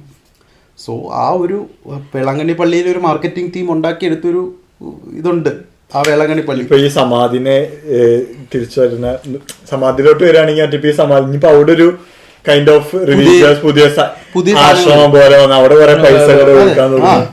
ആൾക്കാർ വിചാരിക്കും മെയിൻ ഉദ്ദേശം അതായിരിക്കും. അല്ലാതെ പിന്നെ എന്താണ് ഈ ഒരു 21ാം നൂറ്റാണ്ടിൽ ഇത്രയും വിദ്യാഭ്യാസവും കാര്യങ്ങളൊക്കെ ആൾക്കാർ ഇതൊക്കെ കേരളത്തില് ഇവര് ഭയങ്കര ഏറ്റവും കൂടുതൽ സാക്ഷരതയുള്ളൊരു നാടാണ് കേരളം. അവിടെ ഉള്ളവർ ഇതൊക്കെ വിശ്വസിക്കണം എന്ന് പറഞ്ഞാൽ എന്ത് ഇതാണ്. ഓരോ പള്ളികൾക്കും അല്ലെങ്കിൽ ഓരോ അമ്പലങ്ങൾക്കും ഓരോ ചർച്ചുകൾക്കും ചിലതിനൊക്കെ ഓരോ സ്പെഷ്യാലിറ്റി ഉണ്ട്. കല്യാണം നടക്കണമെന്നുണ്ടെങ്കിൽ ഞാനിപ്പോ അടുത്തൊരു ഇൻസ്റ്റാഗ്രാമിൽ കണ്ടാണ് ശത്രു സംഹാര പൂജക്ക് എത്ര 500-5000 രൂപ ആ പൈസ എടുക്കാൻ ആ ശത്രുവിനോട് പോയിട്ട് അത് സോൾവ് ചെയ്ത് 3000 രൂപയ്ക്ക് ശത്രുവിന് റെഡിയാക്കിയെന്നുള്ളതാണ്. അത് മൊത്തം ഉണ്ടായിപ്പോ കാശുണ്ടാക്കാൻ വേണ്ടിയിട്ടും പിന്നെ ആൾക്കാരുടെ മനസ്സിലൊരു ഭയം സൃഷ്ടിച്ചിട്ട് ഇങ്ങനെ ജീവിപ്പിച്ചിട്ട് ഇങ്ങനെ പോകണം. പിന്നെ അതിനകത്തൂടെ ബിസിനസ്സാണ്. ഇപ്പൊ കാര്യസാധ്യത, ഉദ്ദിഷ്ട കാര്യത്തിന് ഉപകാരസ്മരണം എന്നുള്ള രീതിയിൽ കുറെ ഇതും വെച്ചിട്ട് പള്ളികൾ ഉണ്ടായിക്കോട്ടെ, അമ്പലങ്ങൾ ഉണ്ടായിക്കോട്ടെ, ചർച്ചകൾ ഉണ്ടായിക്കോട്ടെ, ഇവരുടെ ഫ്രണ്ടിലുള്ള ഡൊണേഷൻ ബോക്സുകൾ ഒഴിവാക്കിയിട്ട് ഇതൊക്കെ ഉണ്ടാക്കാൻ പറ്റുമോ എവിടെയെങ്കിലും? ഇല്ല. അങ്ങനെയാണെങ്കിൽ നമുക്ക് കുറച്ചും കൂടി നമുക്ക് അതിനോട് കുറച്ചും കൂടി ഒരു ഇത് വരും. അതില്ലാണ്ട് ഡൊണേഷൻ ബോക്സ് ഇല്ലാത്ത ഒരു ഇതും ഇല്ല. ത്വജിക്ക് ഇവിടുത്തെ വികാരികളായിട്ടും അല്ലെങ്കിൽ സന്യാസിമാരായിട്ടും സ്വാമിമാരായിട്ടും ബാക്കി ഉസ്താദുമാരായിട്ടും നിൽക്കുന്നവരെല്ലാം എല്ലാം ത്വജിച്ചിട്ട് നിക്ക്, വേതനം ഇല്ലാതെ നിക്ക്, തുകയില്ലാതെ നിക്ക്, ദൈവത്തിന് വേണ്ടിയല്ലേ ചെയ്യ്, സാക്രിഫൈസ് ചെയ്യ്, എന്നിട്ട് നിൽക്കുക. അല്ലാതെ ഈ ആൾക്കാരെ പറ്റിച്ചിട്ട് അയ്യോ നീ ഇങ്ങനെ ചെയ്തില്ലേ ദൈവം വന്ന് ഇന്ന് രാത്രി പിടിച്ചോണ്ട് പോകും എന്ന് പറയുന്നത് ഇവിടുത്തെ ഇതാണ്. അപ്പം ഞാനിങ്ങനെ സംസാരിക്കുമ്പോൾ എൻ്റെ കൂട്ടുകാരോട് ഞാൻ തർക്കിക്കാറുണ്ട് ഇങ്ങനെ എന്തിൻ്റെ അടിസ്ഥാനത്തിലാണ്. ഇപ്പം ഞാൻ ബൈബിളിലെ കാര്യങ്ങൾ ചോദിച്ചിട്ട് ഞാൻ കുറച്ച് വായിച്ചിട്ടുണ്ട്. മുഴുവൻ പഠിച്ചിട്ട് സംസാരിക്കണം എന്ന് പറയുന്നുണ്ട്. മൊത്തം പഠിച്ചിട്ട് വിമർശിക്കും. ഞാൻ പഠിച്ച സാധനങ്ങൾ ഞാൻ ഇവിടെ വായിച്ച സാധനങ്ങൾ. കാരണം എന്ന് വെച്ചാൽ ഞാൻ പണ്ട് പഠിപ്പിക്കാൻ പോയിരുന്നു, പള്ളിയിൽ ഞാൻ പഠിപ്പിക്കാൻ പോയിരുന്നു. അതായത് നമുക്ക് വെക്കേഷന് ഒരു 10 ദിവസം ആടിടാം പാടിടാം എന്നൊക്കെ പറഞ്ഞിട്ട് യേശുവിൻ്റെ ഇത് യേശു അല്ലേ കൂട്ടരേ വരൂ വരൂ നിങ്ങൾ എന്ന് പറഞ്ഞിട്ട് നമ്മൾ കുഞ്ഞു പിള്ളേർക്ക് 10-200 ഒരു 10-18 വയസ്സ് വരെ കാണും പിള്ളേർ. നഴ്സറി മുതൽ 18 വയസ്സ് വരെയുള്ള പിള്ളേർ. നമുക്ക് 10 ദിവസം 10 കഥ പഠിപ്പിക്കുമ്പോഴത്തേനും ഞാൻ അന്ന് ചിന്തിച്ച ചോദ്യമാണ്. ഞാൻ തലേ ദിവസം എനിക്കിരുന്ന് നോട്ട് റെഡിയാക്കണം. ഓക്കെ, യേശു ഇങ്ങനെ നടന്നു പോയപ്പോൾ സക്കായി ആ മരത്തിൽ മേലിരുന്ന് കല്ലെറിഞ്ഞു, ദൈവപുത്ര എന്നെ നമ്മളെ കാണട്ടെന്ന് വിചാരിച്ചിട്ട്. ആ കഥ നിങ്ങൾ കേട്ടിട്ടുണ്ടോന്ന് എനിക്കറിയില്ല. ബൈബിളിനകത്തുള്ള ഒരു കഥയാണ്. ഒരു ചുങ്കപ്പെരുവുകാരൻ, അതായത് പലിശയ്ക്ക് പൈസ കൊടുക്കുന്ന ഒരാളാണ്, എല്ലാവരും വെറുക്കപ്പെട്ട ഒരാൾ. അപ്പം ദൈവപുത്രൻ ആ വഴി വരുന്നുണ്ടെന്ന് അറിഞ്ഞിട്ട് പുള്ളിയെ കാണാൻ വേണ്ടിയിട്ട് അങ്ങനെ മരത്തിൻ്റെ മുകളിൽ നിന്ന് കല്ലെറിഞ്ഞെന്നും അങ്ങനെ ഒളിച്ചിരുന്നെന്നും അങ്ങനെയൊക്കെയുള്ളൊരു കഥകളൊക്കെ ഉണ്ട്. അപ്പം ഇങ്ങനെയൊക്കെ ഇതൊക്കെ ഞാൻ എഴുതിക്കൊണ്ടിരിക്കണം. അപ്പം എൻ്റെ മനസ്സിൽ വന്നൊരു ചിന്തയാണ്, ഇപ്പം ഈ കഥകൾ ഏതെങ്കിലും ഒരെണ്ണം കേട്ടിട്ട് ഏതെങ്കിലും ഒരു കുഞ്ഞി കൊച്ചു എൻ്റെ അടുത്തൊന്ന് ചോദിക്കുകയാണ്, ഞാനും ക്രിസ്ത്യാനിയാണ്, എൻ്റെ കൂട്ടുകാരനും ക്രിസ്ത്യാനിയാണ്, അവൻ ഈ പള്ളിയിലല്ല വരുന്നത്, അവൻ വേറെ പള്ളിയിലാണ് വരുന്നത്, എന്തുകൊണ്ടാണ് അങ്ങനെ എന്ന് ചോദിച്ചാൽ ഞാൻ എന്ത് ഉത്തരം പറയും? ചിന്തിക്കേണ്ട കാര്യം തന്നെ. ഞാൻ എന്ത് ഉത്തരം? എങ്ങനെങ്കിലും ചിന്തിക്കുന്ന ഒരു പയ്യനുണ്ടെന്ന് വിചാരിച്ചോളൂ, അല്ലെങ്കിൽ ഒരു കൊച്ചുണ്ടെന്ന് വിചാരിച്ചു. എൻ്റെ അടുത്തൊന്ന് ചോദിക്കുകയാണ് എന്തുകൊണ്ടാണ് അവൻ ആ പള്ളിയിലും ഞാൻ ഈ പള്ളിയിലും പോകുന്നത്, എന്ത് മറുപടി പറയും പിള്ളേരുടെ? അവനും മനുഷ്യൻ, ഞാനും മനുഷ്യനാണ്, എന്താണ് ഡിഫറൻസ്? ഈ സിമ്പിളായിട്ടുള്ള ചില കാര്യങ്ങൾ ആലോചിച്ചാൽ മതി. അങ്ങനെയൊക്കെയുള്ള ഇപ്പം അത്രയ്ക്ക് നമ്മളെ കോപിപ്പിച്ചിട്ട് നമ്മളെ ഇല്ലായ്മ ചെയ്യാനുള്ള ദൈവമാണെങ്കിൽ സ്വന്തം രൂപത്തിൽ സൃഷ്ടിച്ചതാണ് ദൈവം നമ്മളെ. ശബരിമലയ്ക്കകത്ത് അഹം ബ്രഹ്മാസ്മി അങ്ങനത്തെ പറയുന്നില്ല, ഞാൻ ദൈവമാക്കുന്നു. ദൈവത്തിൻ്റെ സ്വന്തം ശരീരത്തിൻ്റെ രൂപത്തിലും ശ്വാസം മൂക്കിലൂതിയാണ് ബൈബിളിൽ ഞങ്ങളെ സൃഷ്ടിച്ചിരിക്കുന്നത്. ആദം ഹവ്വ എന്ന് പറഞ്ഞിട്ടുള്ള രണ്ടുപേര്. അപ്പം ദൈവത്തിന്റെ ശ്വാസമാണ് ഇതിനകത്ത്. എന്തിനാ ദൈവത്തിന്റെ സൃഷ്ടി, എന്തിനാ ദൈവം നശിപ്പിക്കാൻ പോകുന്നത്? അങ്ങനെ ഇപ്പൊ പറഞ്ഞിട്ട് നശിപ്പി പേടിപ്പിച്ചിട്ട് എന്തിനാ ആരാധിപ്പിക്കുന്നത്? അത് ഇവിടുത്തെ പരിപാടിയാണ്. ആഫ്റ്റർ ഓൾ എല്ലാം ഒരു വിശ്വാസം, അതാണല്ലോ ഈ കോൺസെപ്റ്റ് ഓഫ് റിലീജിയൻ ഏതോ ആയിക്കോട്ടെ, കോൺസെപ്റ്റ് ഓഫ് റിലീജിയൻ ഇപ്പോൾ കുറച്ച് കാലങ്ങൾക്ക് മുമ്പ് മനുഷ്യന് പലർക്കും ഒരു നിയമങ്ങളും ഇല്ലാത്തൊരു കാലം ഉണ്ടല്ലോ.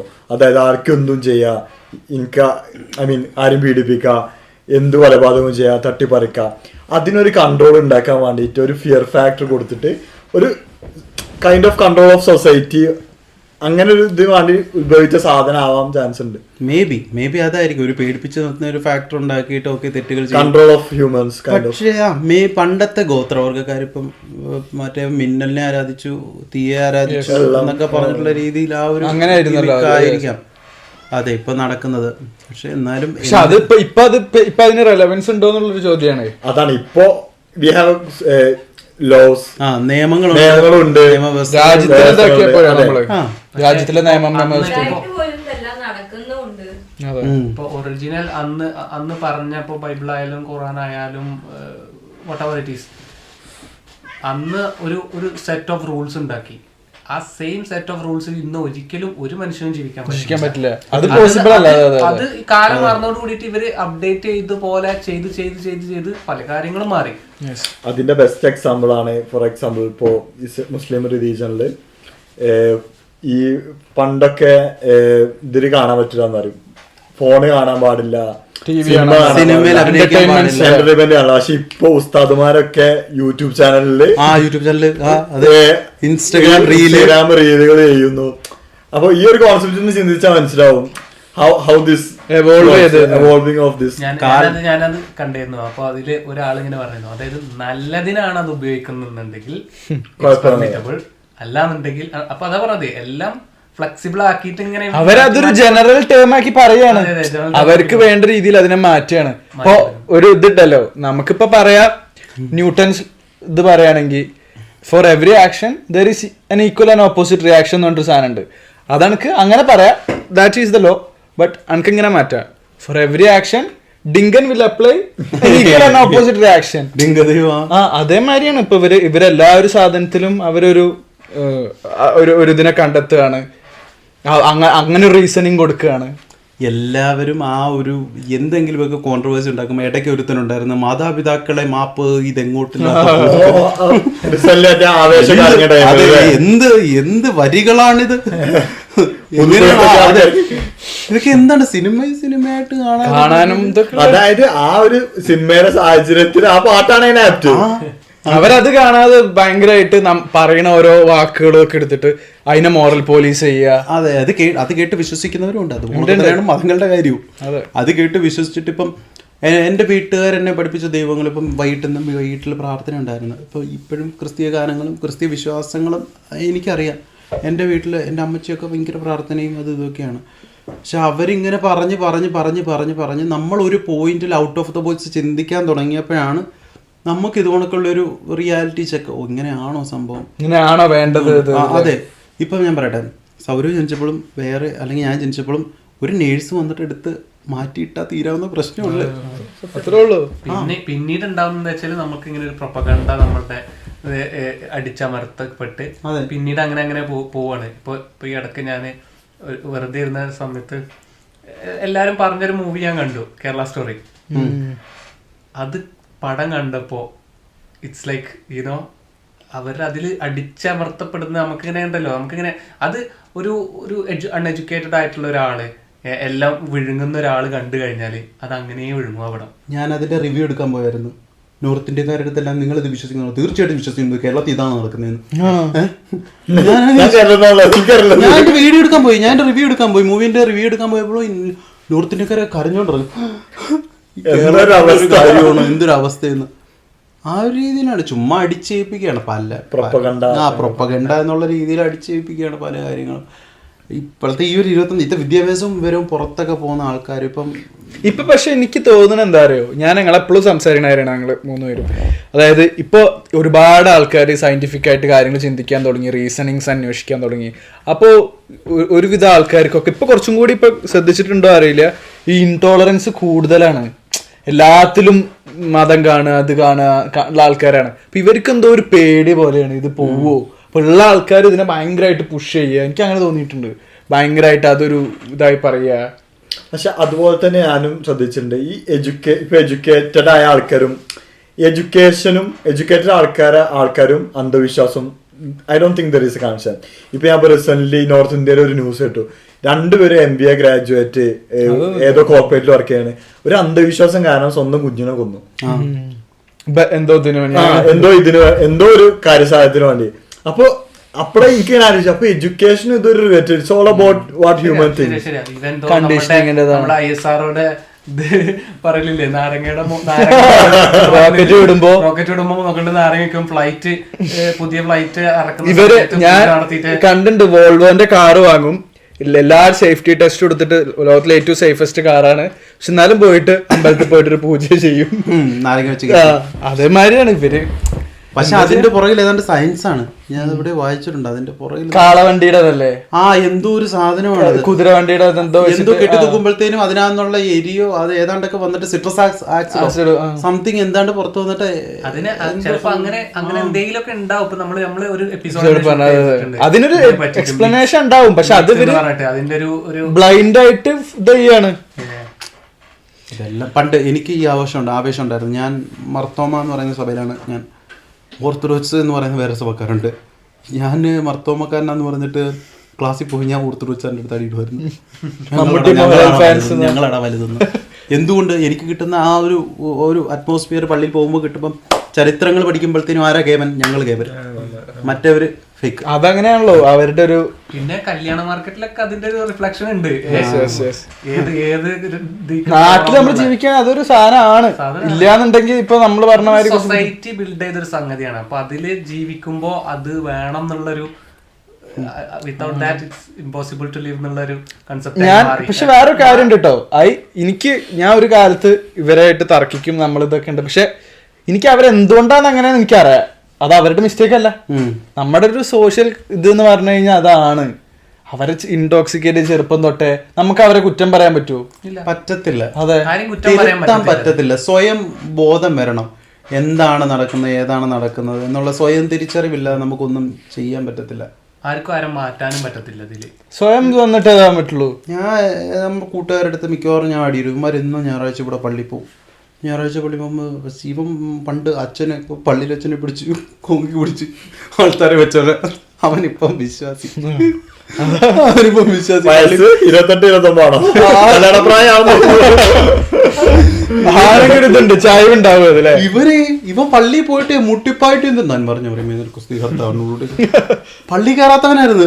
ഇവിടെ വന്നപ്പോഴത്തേനും ദൈവവിശ്വാസം, ഭയങ്കരമായ പ്രാർത്ഥന. ഞാൻ ഇങ്ങനെ വന്നതിന് ചെന്ന് നോക്കും, ഞാൻ ചുമ്മാ നമുക്കൊരു ഒരു പോസിറ്റീവ് വൈബിന് വേണ്ടിയിട്ടാണ് ഞാൻ പള്ളിയിൽ പോകുന്നത്. വേറെ അമ്പലത്തിലും പോകും. മുസ്ലിം പള്ളിയിൽ ഞാൻ പോയിട്ടുണ്ട് നാട്ടിൽ. നമ്മൾ പെരുന്നാൾ നമ്മുടെ കൂട്ടുകാരുടെ കൂടെ നോമ്പ് തുറക്ക് മുണ്ട് ഒരുപാട് ആൾക്കാർ വരുന്നതാണ് അതിന്. നമ്മള് പള്ളിക്കകത്ത് വരണമെങ്കിൽ എങ്ങനെ വിഷയം ഉണ്ടാകുന്ന വിചാരിച്ചിട്ട് അതിന് പോയിട്ട് എല്ലാ പള്ളിയിലും അമ്പലത്തിൽ സപ്താഹത്തിനൊക്കെ വിളമ്പാനൊക്കെ നിന്നിട്ടുണ്ട് ഞങ്ങൾ. അപ്പം ഞാൻ ഏതെങ്കിലും ഒരു സ്ഥലത്ത് ഞാൻ വിശ്വസിക്കുന്ന ഒരു സുപ്രീം പവർ ഉണ്ട് എന്നുള്ള രീതിയിലാണ് എവിടെയെങ്കിലും കാണുമായിരിക്കും. അല്ലെങ്കിൽ ചിലപ്പം നമ്മളെ കാണത്തില്ല. ഇതിന് നാട്ടുകാരൊരു പേരിട്ട് അന്ധമായ വിശ്വാസത്തിലേക്ക് ഇറങ്ങുമ്പോഴത്തേനും അത് ഭയങ്കര വൾഗറായി പോകുന്ന ഒരു അവസ്ഥയാണ്. സോ ഞാൻ പള്ളിയിൽ പോകാറുണ്ട്. അവിടെ നിന്ന് നമ്മൾ കണ്ടടച്ച് ഈ മെഡിറ്റേഷൻ എന്നുള്ള രീതിയിൽ നിന്നും പറയാം, നമുക്ക് വേണ്ട കാര്യങ്ങൾ മാനിഫെസ്റ്റേഷൻ എന്നും പറയാം. എനിക്കത് ചെയ്യണം, അല്ലെങ്കിൽ വേണം, അത് നടത്തണം എന്നൊക്കെയുള്ള രീതിയിൽ നമ്മൾ താങ്ങായിട്ടുണ്ടെങ്കിലേ ഒരു സുപ്രീം പവർ. പക്ഷെ ഞാൻ അതിനെ പേരിട്ട് വിളിക്കുന്നില്ല. അതിനെ ഈ സുപ്രീം പവറിനെ ഞാൻ അഗാധമായിട്ടും വിശ്വസിക്കുന്നില്ല. ബിക്കോസ് ഞാൻ ഹാർഡ് വർക്ക് ചെയ്യുന്നതും ഞാൻ സാക്രിഫൈസ് ചെയ്യുന്നതുമാണ് ചിലപ്പോൾ എനിക്ക് സക്സസ് ആയിട്ട് മുമ്പിൽ വരുന്നത്.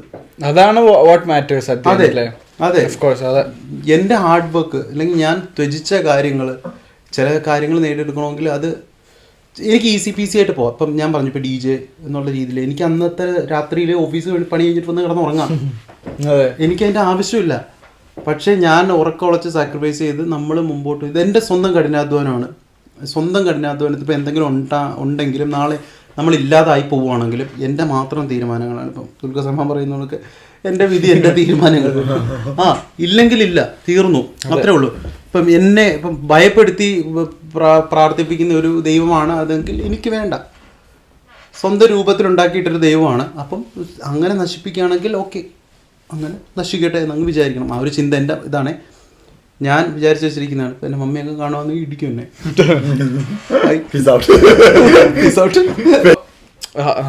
നമ്മളെപ്പോഴും ഇതിനെ പറ്റിയൊക്കെ സംസാരിക്കും. മാറ്റങ്ങൾ വരുന്നു വിചാരിച്ചിട്ട് തന്നെയാണല്ലോ നമ്മൾ ഇതുകൊണ്ട് പ്രതീക്ഷയാണ്. അതെ, ഇപ്പൊ നല്ലൊരു ഇപ്പൊ ഭാവി ഫ്യൂച്ചറിലുള്ള ആൾക്കാർ കുറച്ചും കൂടി വേറെ രീതി ചിന്തിക്കുന്നുണ്ട്. മനുഷ്യനായി കാണണം എന്നുള്ള രീതിയിൽ തന്നെ, അല്ലാതെ അതിൽ വേറെ ഒരു ഡിവിഷനോ ഒന്നുമില്ലാതെ ചിന്തിക്കുന്ന ആൾക്കാരുണ്ടല്ലോ ഒരുപാട്. നമ്മൾ നേരത്തെ പറഞ്ഞ മാതിരി അതെ, ആ ഒരു ഒപ്റ്റിമിസ്റ്റിക് ആയിട്ട് നമ്മൾ മുന്നിലേക്ക് പോകണം അല്ലേ. അതായത് നമുക്കതേ ചെയ്യാൻ പറ്റുള്ളൂ. നമുക്ക് ലോകം മാറ്റാൻ പറ്റില്ല ഒറ്റയ്ക്ക്. സിബിനായിട്ട് ഒരുപാട് സംസാരിച്ച്, ഒരുപാട് ടോപ്പിക് സംസാരിച്ചു അല്ലേ. ഇനിയും വരില്ലേ? തീർച്ചയായിട്ടും. സിബിന്റെ ചാനലിന്റെ ലിങ്ക്സ് ഒക്കെ നമ്മൾ താഴത്ത് കൊടുക്കും, ചെക്കൗട്ട് ചെയ്യണം. എല്ലാ സൈസും പിടിക്കും. അതെ, നമുക്ക് ഇഷ്ടമുള്ള ആ സമയത്ത് ഇഷ്ടമുള്ള കാര്യങ്ങൾ നമ്മൾ ചെയ്യുന്നു. അത് പറഞ്ഞ ഒരു അടിപൊളിയാണ് അങ്ങനെ ജീവിക്കുക എന്ന് പറഞ്ഞാൽ. അങ്ങനെ ഒരു ഇത് കിട്ടുന്നത് തന്നെ അല്ലേ. അപ്പൊ Sibin, thank you for coming. ഇനിയും വരുന്നു വിചാരിക്കണു. നമ്മുടെ ചാനൽ സബ്സ്ക്രൈബ് ചെയ്യാനൊന്ന് പറയൂ. എല്ലാവരും ചാനൽ സബ്സ്ക്രൈബ് ചെയ്താ, ഫോളോ ചെയ്യുക, അടിക്കണേ. ഓക്കെ, അപ്പൊ see you guys, bye by.